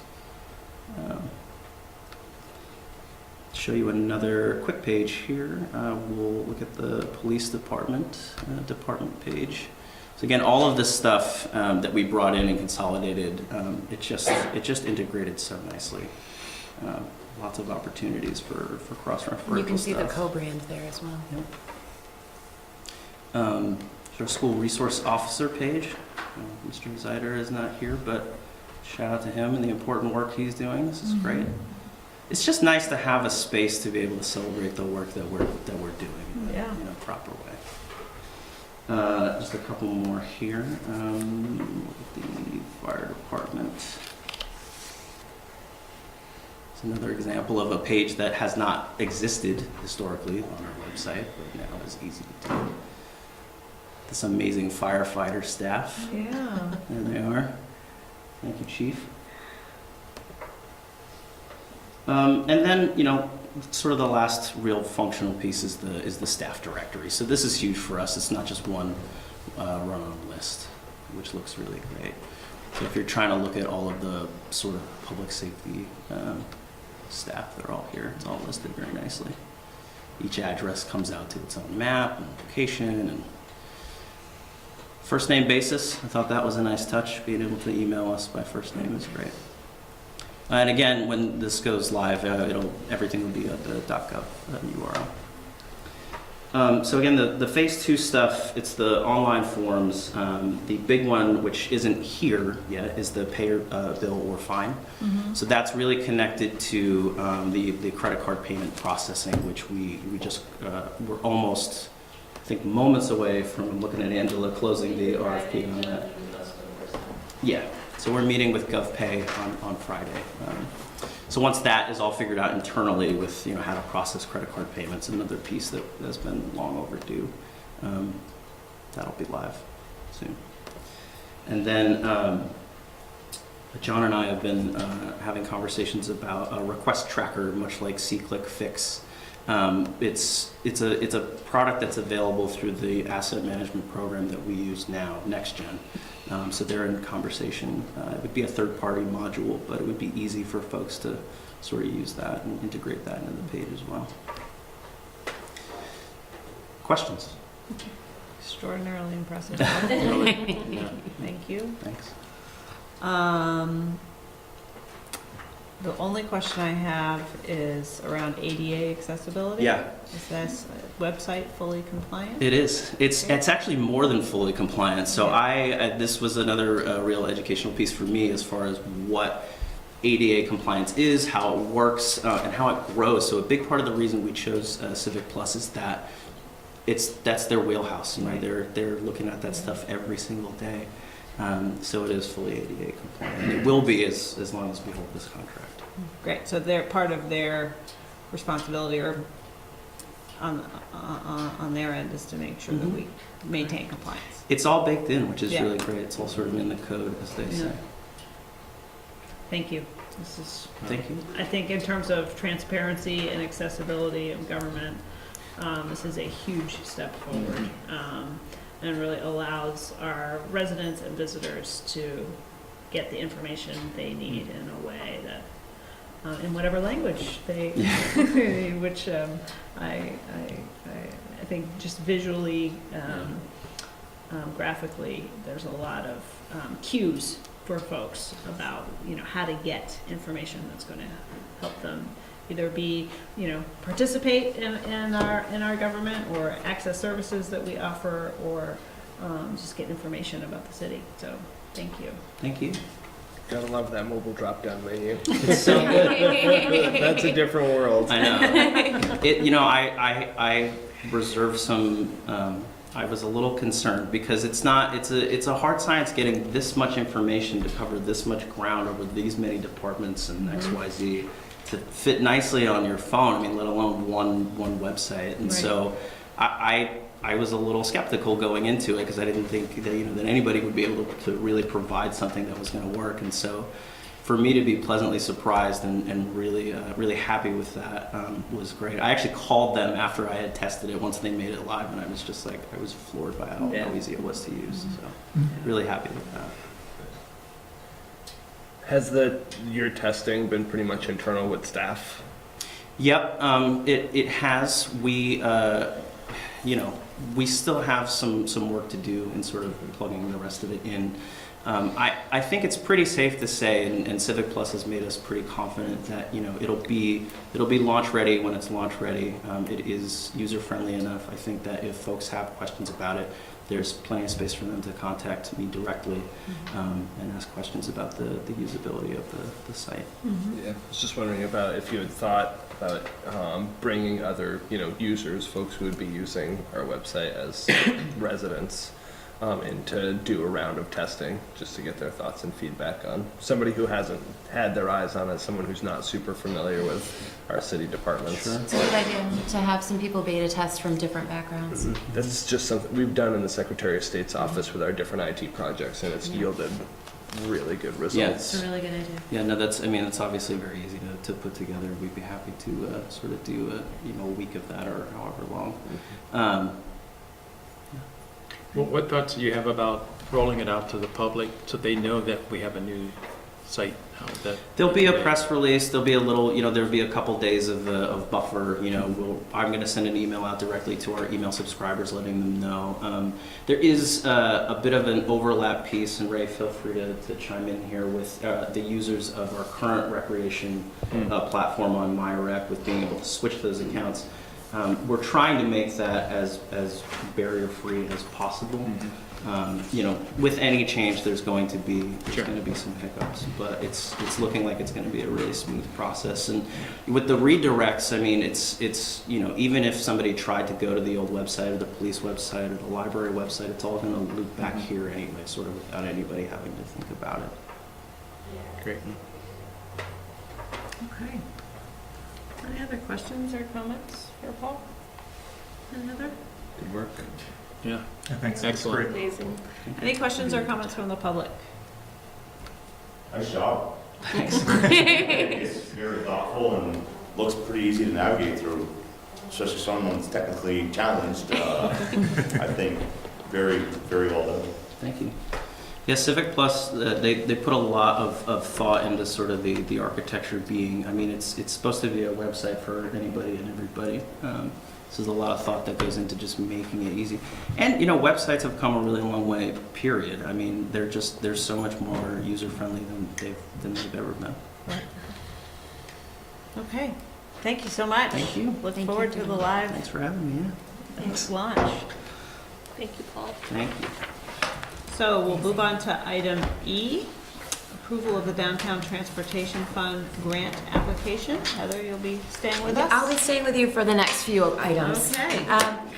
So what I'm seeking is approval to apply for $30,000 for the Downtown Transportation Fund grant. It requires a 50-50 match, and what I would be applying for is the fabrication and installation of wayfinding signage. So with the municipal planning grant that we won in, I believe it was awarded in December, we are doing the planning process, and that's the RFP that was just posted for planning our wayfinding signage. This would be for the next step, to actually do the fabrication and installation of those signs. And it happens to fall that we should have the wayfinding plan completed by March 2020, according to the RFP, and this would have to be started by October 2020. Okay. So it works out perfectly for us. I have looked at, we're allowed to use in-kind match for this, and I included in your packet a little spreadsheet that Joe Shaw put together for me about what those installation costs would be, including use of our equipment and the staff time. And we pretty much could do entirely an in-kind match, assuming a certain number of signs. But we also have within our garage CIP and our on-street CIP, $10,000 each in the CIP for signage. Mm-hmm. So we've got the match more than covered, and I think what I would do is I would reach out directly and see, how much in-kind can we use. I know that there's a preference for there to be some cash match. Right. So happy to do whatever would make them feel comfortable. It is a project that the state is already familiar with. I've already talked with them about this, so they're expecting that this will come through. So I'm just asking for your approval to apply for it. Great. And just for your benefit, Corey, I think anytime we go to apply for funds, council has a role in authorizing staff to go ahead and apply for a grant. It's Or asked council to kind of apply a for funny, funds. kind of a funny thing, but I think particularly when there's an in-kind contribution, it's important that council's aware that we're essentially signing the city up for some sort of obligation if we in fact receive the grant. So I thank you for, clearly being out in front of this issue and knowing we're going to have a report with some recommendations, and then what? So thank you for being on top of that, and it seems like a great opportunity for us to make sure that we get those signs up. It's also part of implementing the parking plan, the Right. parking study, so Right. it is a strategic priority as well. Right. Mm-hmm. And is that, with the potential addition of a no parking structure downtown, is that going to throw a wrinkle at all into the recommendations, or you feel like the timing of all of it will be sufficient to include that facility as a potential? I think depending on the choices that are made by our community in the near future, I will be able to start off with a consultant talking about. Right, so the RFP has just gone out, so Right. you will know by the time the work gets underway what Correct. our facilities may be Correct. looking like in the future. Directions people might Yes. need. Okay, any questions for Heather? So this is potentially $80,000 in signs, but we don't know where the signs are yet. That's what the RFP is for, right? It would be $60,000 of fabrication and installation, total, but. Okay, 30,000 in. And then 50, yeah. So no, we don't know yet because the RFP that I just put out is for the wayfinding signage plan. Okay. So we don't have that. So it's plan yet. TBD, okay. Right. This is just, right. once that plan is approved, we'll have the money to implement. Correct. Yeah, the timelines why on would we these be doing happen this? to work out so that we have the time to complete the planning process and then fabricate and install after. And I think it's important to note that Agency of Commerce, this is not unique to Winooski. ACCD regularly gives out these two grants in parallel. Yes. So a municipal planning grant for the plan and then a downtown transportation grant for the implementation. And that's happened in a few other Vermont communities as well. So there's some precedent to follow kind of good money after good money. That's great, yeah. And frankly, I've had that conversation with the state, that precise conversation. So I feel like there's a good possibility that we can get this. Plus Heather writes a good grant, so. Any other questions? No. Any questions from the public on the Downtown Transportation Fund grant application?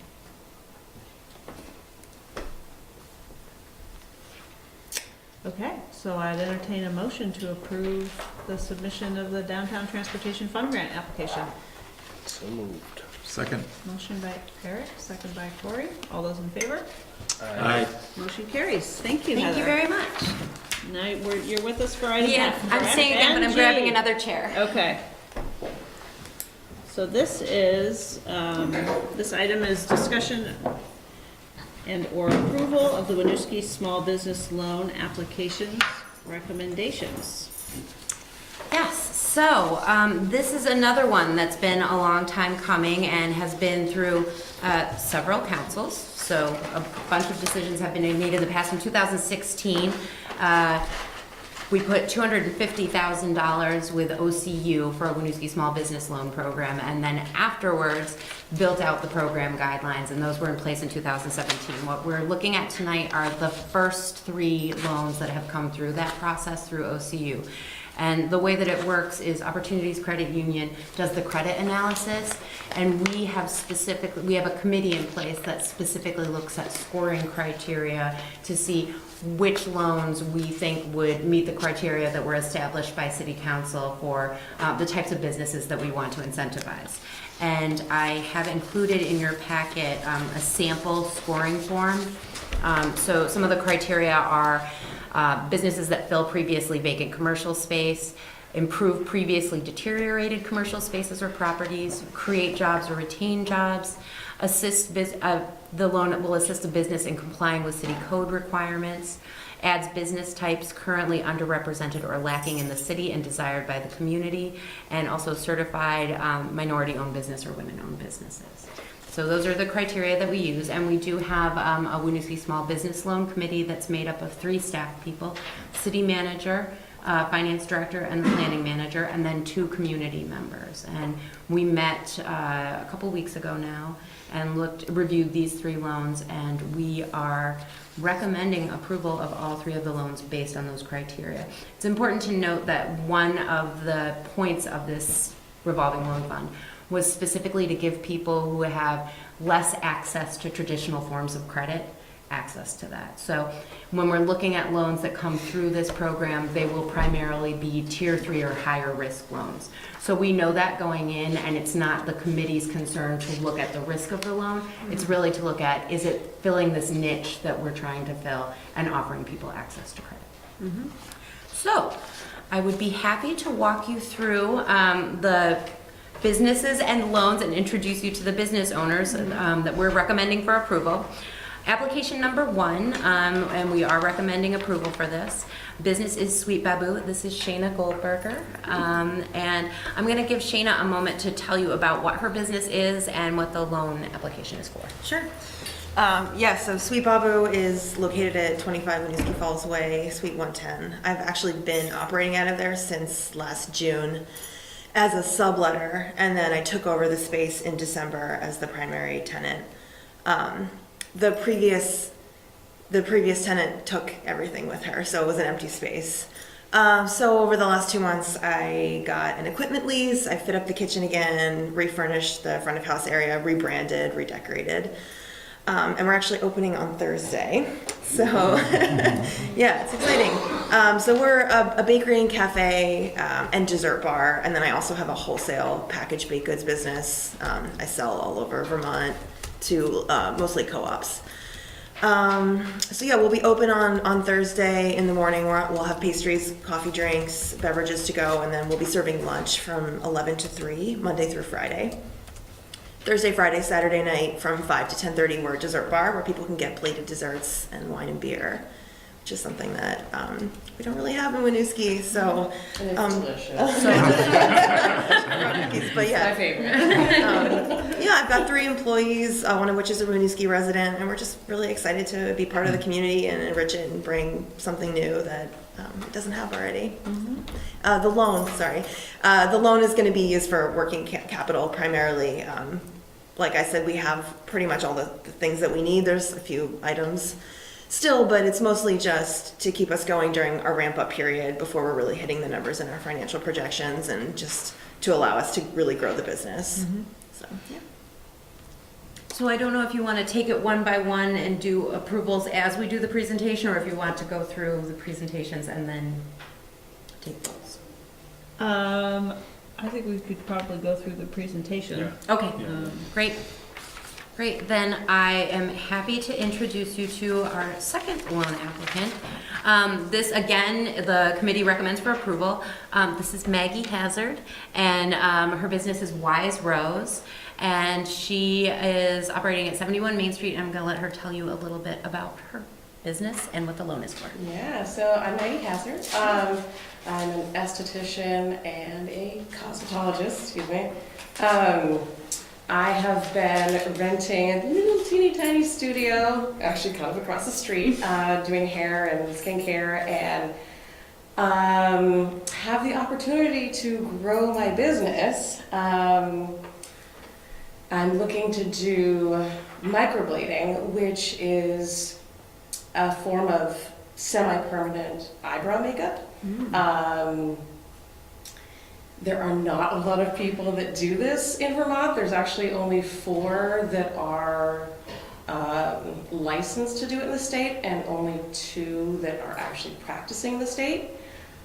Specifically in Winooski, there's one other aesthetic business, and they have someone coming from out of state once a month to be doing this, and that person is here for 2 days and does about 6 people a day for this one specific thing, and then works at a Burlington location for another 2 days and does the same amount of people.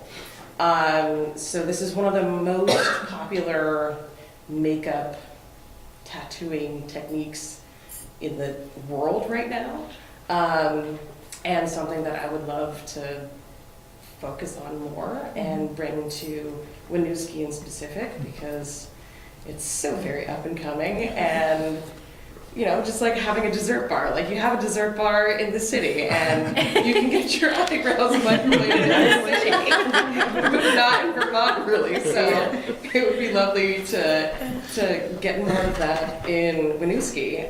The loan would be for my education, and some of the equipment involved with that.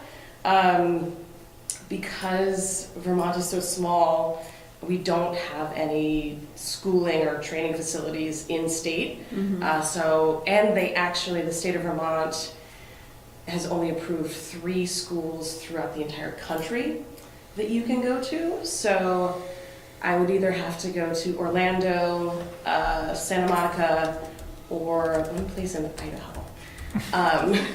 So I'm thinking the Orlando. So you're thinking Idaho. Idaho, definitely. Seems like a destination for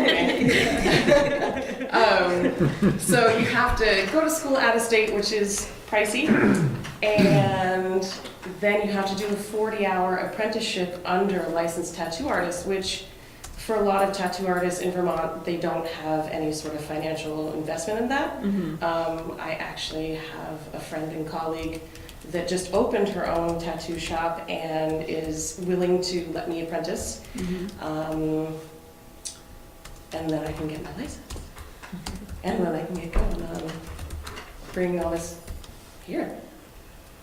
So, that's a little bit about me. Yeah, thank you. Thank you. The third application, we don't have the business owner here tonight, unfortunately. They couldn't make it. This business is Ash and Gold LLC, and it is taking the space across the street at 35 West Allen Street, where Full Circle just vacated. It's a salon and beauty services startup business, and the funds will be used for inventory, furniture, fixtures, and equipment for the business, and the loan amount is $22,000 on that one. Happy to take any questions. Does anybody have any questions for Heather or business owners joined us tonight? How many applications did you receive? We received 3. We take them on a rolling Okay, basis. great. So these are the first 3 that we've received, period. And the total, combined total would be $54,500. So leaving approximately $195,000 in the account for future loans. Can you say anything about the terms of the loan that would be useful for those I of us can who- give you what the length of the term is that was Yeah. requested on each of those. Yeah. I'm being really careful not to cross any confidentiality lines. So for Sweet Baboo, that is a 60-month loan term. Yeah. It is a 36-month loan term for Wise Rose for Maggie, and it would be a 60-month term for Ash and Gold. And Opportunities is the one who's servicing the loan. Correct. Okay. Correct. And this, we only recently started really getting out information to the community about this. Yeah, we had, I don't know if you'll recall, but we initially tried to set up a committee made up entirely of community members and did not get the response that I expected we would get, but we didn't get. So we had to restructure the program. So I think really we started pushing it out early 2018. Yeah, early 2018. And I think part of our hope, well, one, each of these applications was well vetted by OCCU and by the committee. But I think, so we're in full support of each application. But I think one of our other hopes is that one of the best advertisement tools for this fund is successful businesses making use of the fund. Right. And so the stories that we will hear through these local business owners, I think will, can't be what you can't see, will put that vision in other entrepreneurs' minds that this resource is here and available to them. Right. Also, I think it's important to note that the person who was our partner at Opportunities Credit Union left Opportunities during that first year, and it was passed on to someone else. And so I think maybe some of it got lost there just in that transition. So we now have a really strong partnership with a new person. Great. And can you say something about the community members who, you said there are two community There are two members? community members who are part of the committee. Only one of them was able to attend our meeting, but he actually works in the banking industry, and so he brought a lot to the table, and actually I think significantly improved our process for next time. Great. So, yeah. Great. Eric? Yeah, I just wanted to ask, as we think through how we promote this resource that we have for the community, how each of you heard about the opportunity to apply. I think I heard about it from Heather first, but I work with someone at CWE, the Center for Women in Enterprise, and they also recommended that I apply for this loan. Great. Yeah. I heard about this loan through, actually, I saw it on the Opportunities Credit website. Birdfolk was occupying half of our building before it became all hair studios.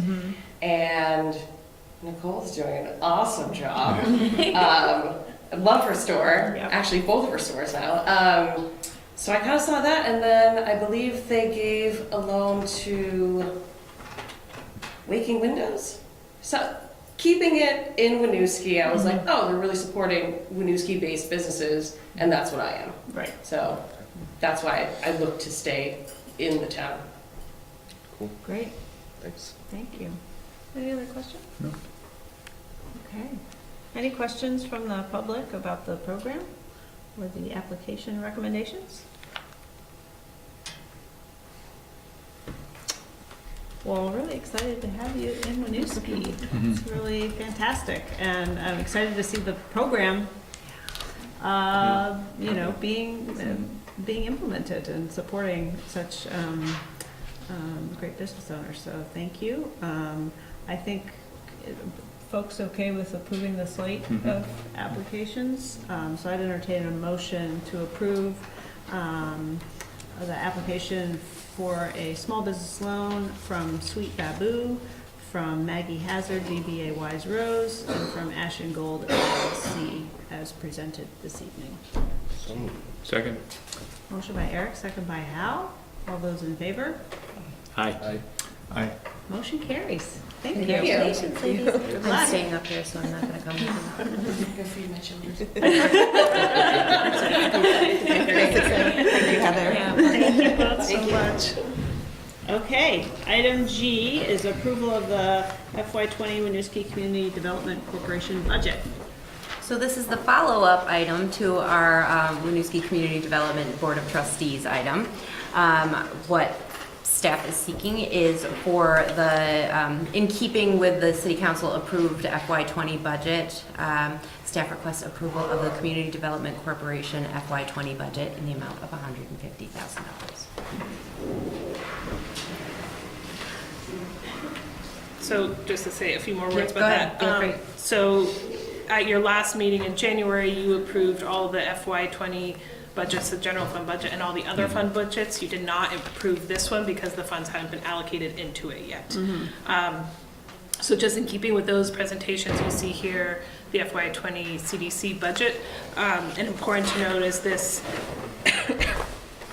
maintains all of the previous staffing and activities related to Heather's community and economic development work and a lot of Paul's work, and also retains the fund balance of $200,000 that may be tapped to seed the reserve fund for the Abenaki garage in the future.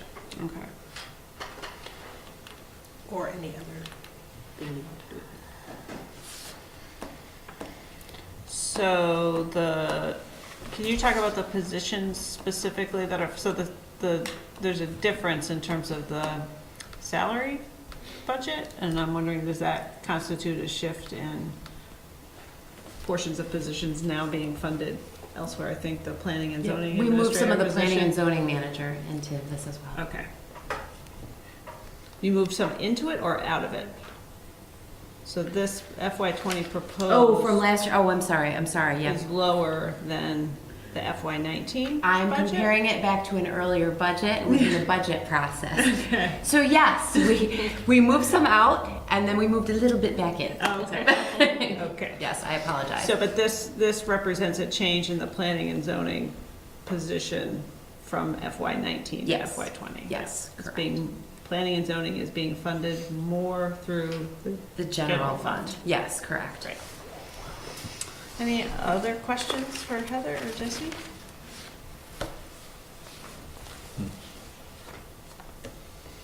Okay. Hearing none. Any questions or comments for the public? All right, so I'll entertain a motion to approve the FY20 Winooski Community Development Corporation budget. So moved. Motion by Hal, second by Eric. All those in favor? Aye. Aye. Motion carries. Thank you, you. Heather. It's been a pleasure spending the evening with you. Yes, thank you for your work, Heather.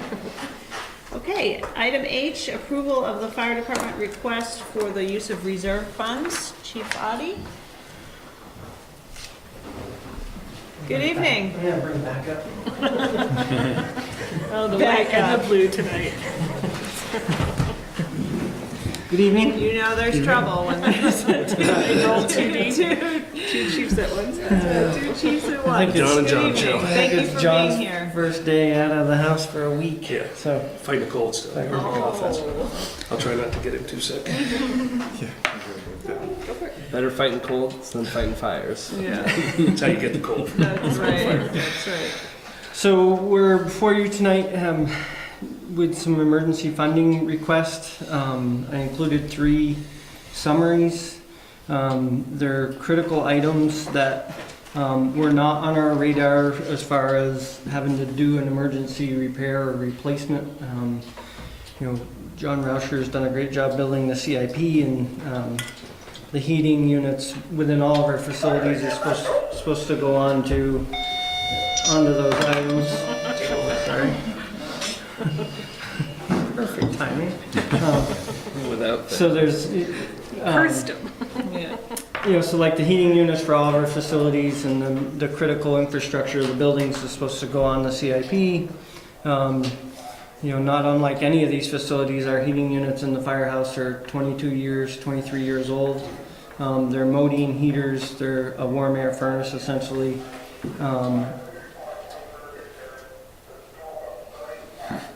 It's the major. I can do this. It's a major systems of the heating. And during servicing, they red tagged them. So that means they have cracks in the heat exchangers. In fact, we've shut one of them off, so we're down to 2 modines within the building. So the dangers is, number 1, they're not reliable. Number 2, they could be emitting CO into the workspace. So that's the heating one. There is a part of the air exchanger that I included not to exceed $5,000. We do have a heating exchange unit so that when the doors are open, this unit's supposed to run and buffer when the overhead doors are about to open. The cold air rushes in. This unit is supposed to start before the modines and try to buffer some of that cold air. So the modines don't have to run so high and keeps our energy usage down. It senses the outside air and that sort of thing. And we don't know, it's all intertwined with the modines. And again, those controls and how they interact is 20, 30-year-old technology, 20 to 23-year-old technology, excuse me. And we just don't know exactly what it's going to take to get that kind of stood back up. It's an important piece that we want to keep in the system. We don't expect to spend $5,000 but to do that, but this is a priority enough so that if we're lucky enough to walk out here tonight, these units will be installed on Friday. That's how the life safety issue that we're worried about with those. Questions on the heating units? Sorry to be a little clunky with it. The radio systems, again, there's I could talk all night about the infrastructure of the radio systems. Essentially the dispatcher you just heard downstairs is working off a console, and when they push the button, it goes through a series of pieces of the infrastructure to open the pager and allow them to give us a message. Again, this infrastructure, I don't know all the history, but I can tell you it is 25, 26-year-old equipment. We've had some pretty major failures.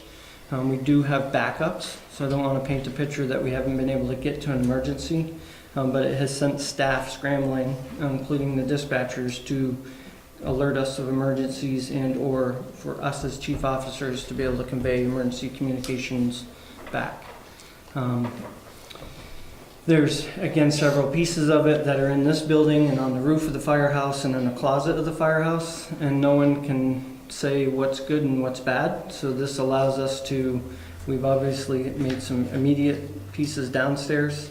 This allows us to take the pieces that are on the roof of the firehouse and let's call it a repeater, and update those and kind of be on new ground, get them in the CIP, and start to pay attention to the replacement and the shelf life. We're lucky this stuff has lasted as long as it has. I can tell you when that stuff fails, it's no fun being on the other side of it. And then lastly is our exhaust system. So diesel trucks, we've all been at the firehouse, and when they start, the diesel fumes, Vermont is a cancer presumption state. The diesel fumes are known health risk to staff, collects in our gear, collects on surfaces. And unfortunately our exhaust system has failed. I've been trying to limp it along, trying to get it in the CIP in the next 3 to 4 years, and we're out of options. It's not a single component that we can put into the existing system and make it work. No one really wants to touch something that was installed that long ago and try to assure me that the system's going to work as designed.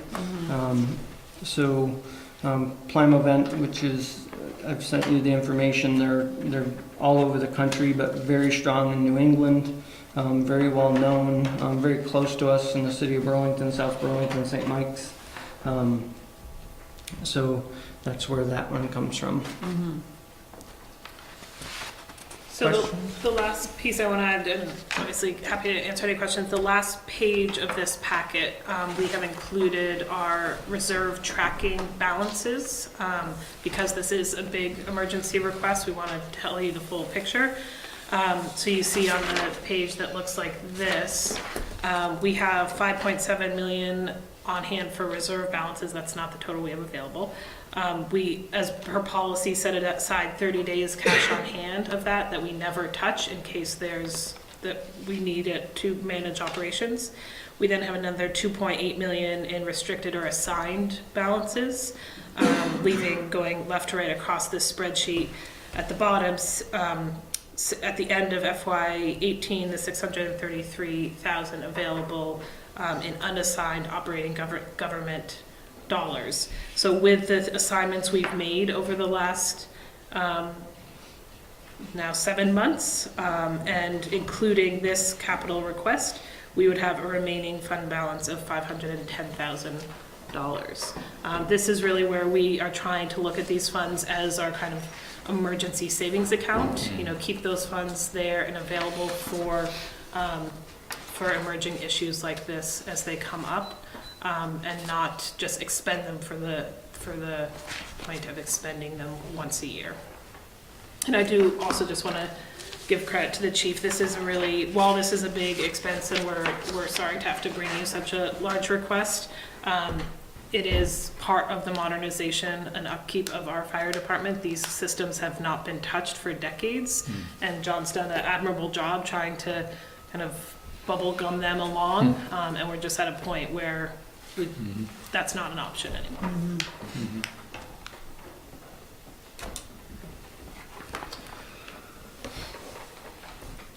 Any questions for John, Chief Audie? I guess that's what the rainy day fund is for. I think the safety of our community members is so incredibly important, and the safety of our staff providing safety to our community members is of equal importance. So in the memo that you sent us about the exhaust system, it said that it had been offline for 2 months. So I'm just wondering what transpired in those 2 months that had us not aware of it during the budget conversation, but. So since I became chief, I've been dealing with this exhaust system. And there's one component of that is the motor that makes the big fan run, and that's about $1,100 to replace. We did that replacement last year, and then the last 2 months I've been working with a local contractor who is not, they're a HV, heating ventilating contractor locally, that did not install the system but has tried to work with us, knowing some different components of it, but not being able to get all the components. So over this period of time, we fully expected to be able to put another motor on it and try to limp this thing along. Right. We did not expect to, when I say it's been offline, we have been trying to limp it along, kind of, it works for 2 weeks, order a part, and we've exhausted those options. We're too like a very expensive control box that runs it, another $1,100 motor, because again, through trying to troubleshoot this, we've now burnt the motor that we put on last year at $1,100. So it's time for a new system in town. Right. When I say it's been offline, works for 2 weeks, doesn't for a week. Right. We've been kind of limping along. Okay, thank you. Yeah. Any other questions? What's the lifespan of these units when they go in? Like the exhaust? Yeah, so the exhaust system, I would look at Angel, but I believe it was put in 05 ish. Sounds about right, and it was rehab in the interim. Yeah, but I have no documentation of any preventative maintenance on it. So again, with a new system, for me, under my watch, would come with preventative maintenance of the components. We wanted to remove all those particulates and those collect in those systems, and if we don't clean it for 13, 14 years, it sticks to fans, it sticks to components. So there's preventive maintenance that I suspect will get us longer life, and like Plymouth has these systems in these firehouses for years and years and years, so we'll be able to see what the life expectancy. I like that it's installed in other areas too, so that you can share parts if needed. Like if you need something that day, you can borrow it from someone else. And we can share some of the expense of the preventive maintenance programs. If they can come up here and do 5 or 6 of them, it's cheaper for all of us. So there's some cost savings. And with the John Rauscher's asset management system, part of that is building out the preventative maintenance schedule. So we get ticklers every 6 months or a year, whatever that design element is for that piece of infrastructure. So we have that reminder to go out and clean, and also to build it into the CIP in future years as well for that either significant part replacement or complete replacement when the lifespan ends. You know, the annual maintenance, how we found the cracks in the heating systems. We've always called them when they're broken, when we have no heat. And we're getting to the preventive maintenance piece, and we found That's some. when you find stuff. We found some potentially pretty dangerous stuff. So. Well, thank you for being on top of, you know, and coming to us with this request. Any questions or comments from the public?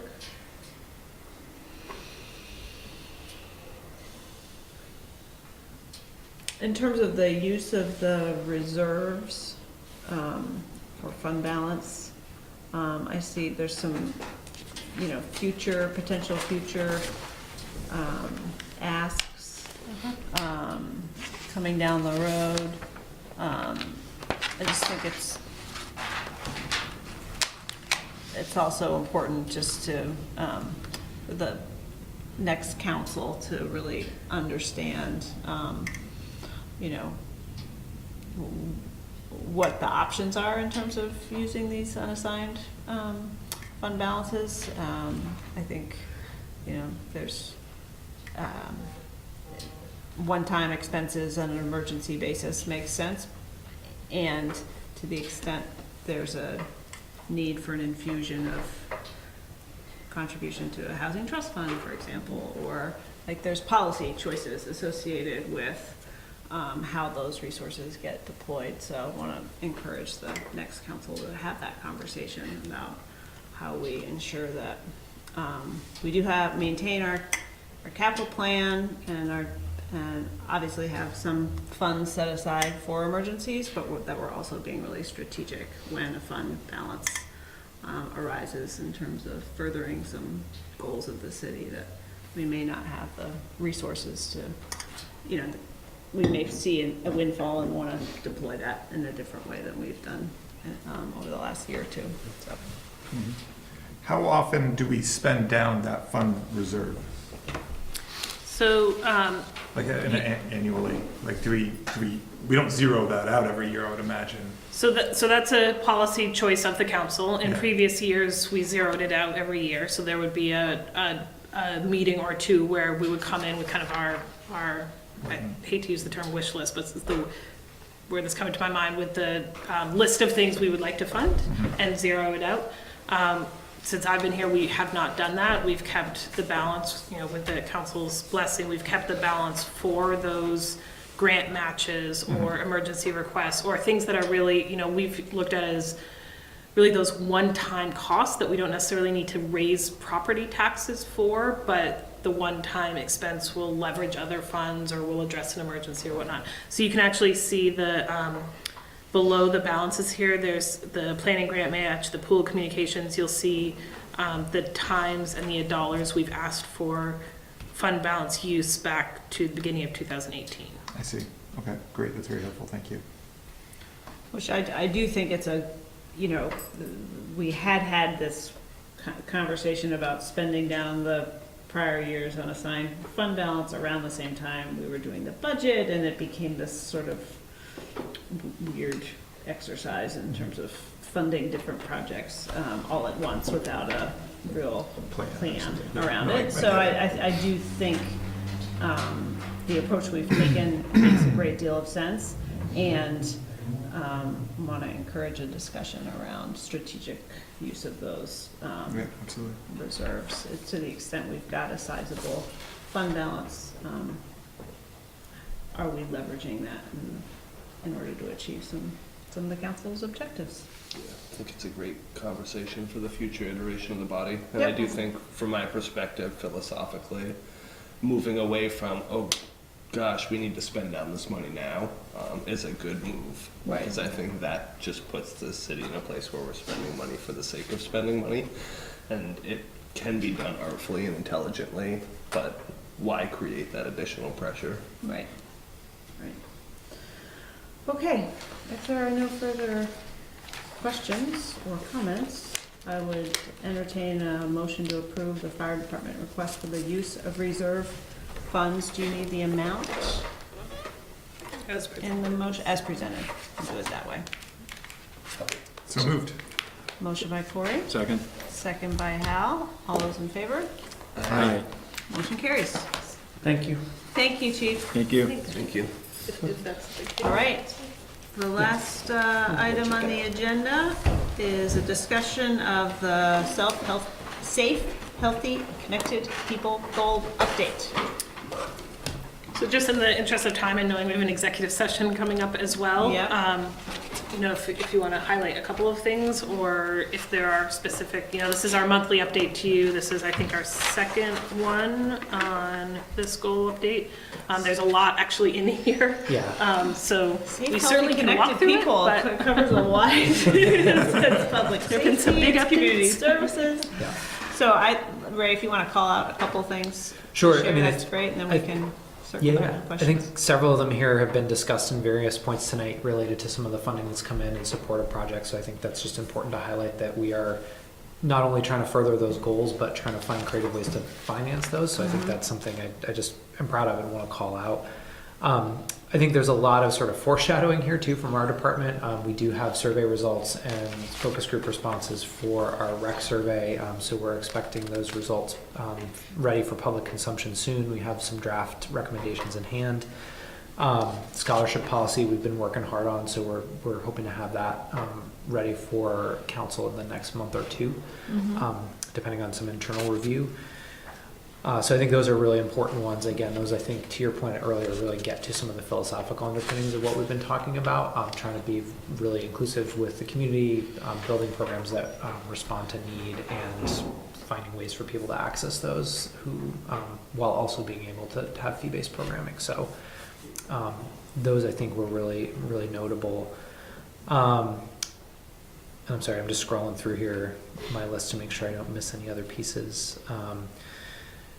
And then I think, you know, again, I think with the pool, obviously things are chugging along. That was one that was on the maybe list and kind of moved up to the will do list after the bond vote. So that's been exciting, and I think we're making good progress there. And then I think, again, just we talked about it earlier, but the National Rec and Park Grant, I think, is a huge deal for us as a way to further that goal of creating an open space plan. I think that it was something we were going to do and work on anyway, but I think this gives us some resources and tools and connections to national and significant national agencies for technical assistance and guidance. So I think those are all ones I'd want to kind of call out for our department. I can't speak super well for the emergency services stuff. I think bringing on Claudia at this point in time is a really great opportunity to really leverage her those skill funds set with was her just expertise. perfectly aligned with that project. So we're Yeah. really excited to get her plugged into that. So yeah. One non-community service that I'd like to highlight is the regional dispatch update. I had given you a quick city update about this a couple of weeks ago. So I feel like we're kind of back on track with that. IXB has identified a new point person, and they'll be at our meeting next week. But I really want to call your attention to the italicized motion that is at the top of the next page. So at the last board meeting, the board passed a unanimous motion with this language here. And the upshot of that motion is that any dispatch, the board is making a commitment that any dispatcher at the point where a community transitions from providing the service to providing the service at the regional level, any dispatcher who wants a job, fills out an application and passes a background check, will be hired. So it's a commitment to our current employees to keep them engaged, to keep their minds at the table, to keep their expertise at the table. We believe we're going to need all of them to move through this transition. So while we don't think that we will get them all, I think there will be some attrition for a variety of reasons. We wanted to put out there very clearly that our intent isn't to do this without them. Our intent is to do this with them. So just wanted to bring your attention to that. Thank you. I did wonder sort of about the backstory there, and I'm pleased to hear that the assessment is that we will need everybody. I know one of the goals of regional dispatch is better service, but there are also opportunities to realize efficiencies potentially over time by sharing resources, and so want to make sure that we're not, making commitments that would tie our hands in the future to realize those, but if the assessment is making this commitment now ensures we keep professionals engaged in the conversation at the table, and we will need them in the end, and that makes a whole lot of sense to me. Anything else to call out, or any questions from the council about this report or update? Yeah, I'm not sure, this is in the Chief Hebert's wheelhouse, but I don't know if either of you know, for the face-to-face services by towns served in regards to the Howard Center Community Outreach Report, I'm seeing Burlington only has 20 total. And I'm wondering if you know the background for why that number is a lot lower than what I would anticipate it being. So it's a great question, good catch. So Burlington actually isn't served by this program by the community outreach program at all. They are served by the street outreach program, which is also operated under Howard Center, also reports up through the same chain at Howard Center, but it is its own funding mechanism. This community outreach team is really the 6 other communities. Having said that, one of the things that we're really careful about is people in crisis don't know political boundaries. So often in these 20 cases, I think the reality is they were probably in crisis in another community, and the outreach worker went with them to another location. But technically, this program doesn't serve Burlington. Okay. Yeah, I couldn't remember all of the exact yeah. details when we first passed. My concern was that if they were a municipality that was served and for some reason their service is so much lower, does that risk the funding calculation for us being a part of it? So thank you for the background. They're not getting any funding for this. Yeah, I They're their appreciate own that. program. Great. Thanks. Any other questions? Good question. How often does this memo get updated? Is it like an annual update? We're doing these quarterly. Okay, great. So we do a memo like this every month, Yeah. rotating the 4 strategic I see, great, okay. vision areas. Yeah, this is good stuff. Yeah, this is the way that we hold all of ourselves accountable for Yeah, I know, actually doing that's- something yeah. on the strategic vision. So it's been a great tool for us, at least. I'm sure the new council will look at how it wants to monitor progress on areas that it's identified as being important. But certainly keeping these regular updates has really been helpful. Yeah, no, it's Because a lot of work happens that we don't always get to hear about in a council meeting, and setting aside time and space to focus on the things that we say we care about matters, because then we hear and the community hears about what's happening. I'm excited to see the financial waiver process, the iteration that goes forward in the future. Yeah. So thank you for your work on that. I'm really excited with where we are. I think there's a little more, the community service mind and the accountant mind, and sort of merging all those different perspectives and making sure that we're all happy with it. But I think we're close. It feels really good where we are right now. So I'm excited to bring it forward as well.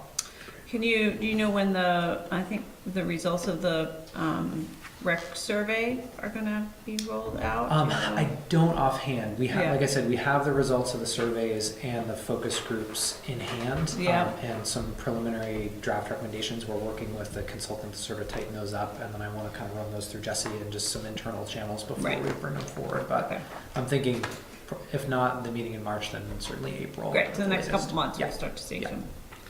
But I think you also see pieces of that already ebbing out Correct. with the Black History Month and Right. the grant awards, and I think We're starting ways to use those already. Yeah. Great. Can I just totally unrelated also just say thank you? I should have done that during public comment, but I think this is your final time at the table. Maybe. I don't know, so, maybe have another special meeting. Should that not happen, I appreciate you came up through the community services department, and just it's been a pleasure to work with you. Thank you, So Ray. thank you. Thank you. Appreciate it. Okay. With that, the next item on the agenda is an executive session, and this is to enter into executive session to discuss pending litigation to which the council is a party, and to discuss negotiations of real estate or lease options. Both items are covered by our executive session laws, so we're authorized to go into executive session to discuss those topics with our attorney, and I believe Jesse, is that who we will be inviting tonight? So I'd entertain a motion to enter into executive session to discuss those items and invite Bob DePalma and Jesse Baker to join us. Can I just jump in with something really quickly? Sure. Just given on that note that this might be my last time at the table here tonight, I did just want to say that it has been one of the biggest honors of my life to serve on the city council, to get to work and meet and know you all, and to all the staff that do such amazing things in our city. Regardless of whether I'm here after March, it has been such a pleasure to get to know you, to work with you, and to know that our city will be in great hands moving forward. So thank you all. Thank you, Eric. Thank you, Eric. Anybody want to make a motion on executive session? So moved. Okay. Motion by Hal. Second. Second by Corey. All those in favor? Aye. Aye. Aye. Great. So we will return to adjourn only. Okay.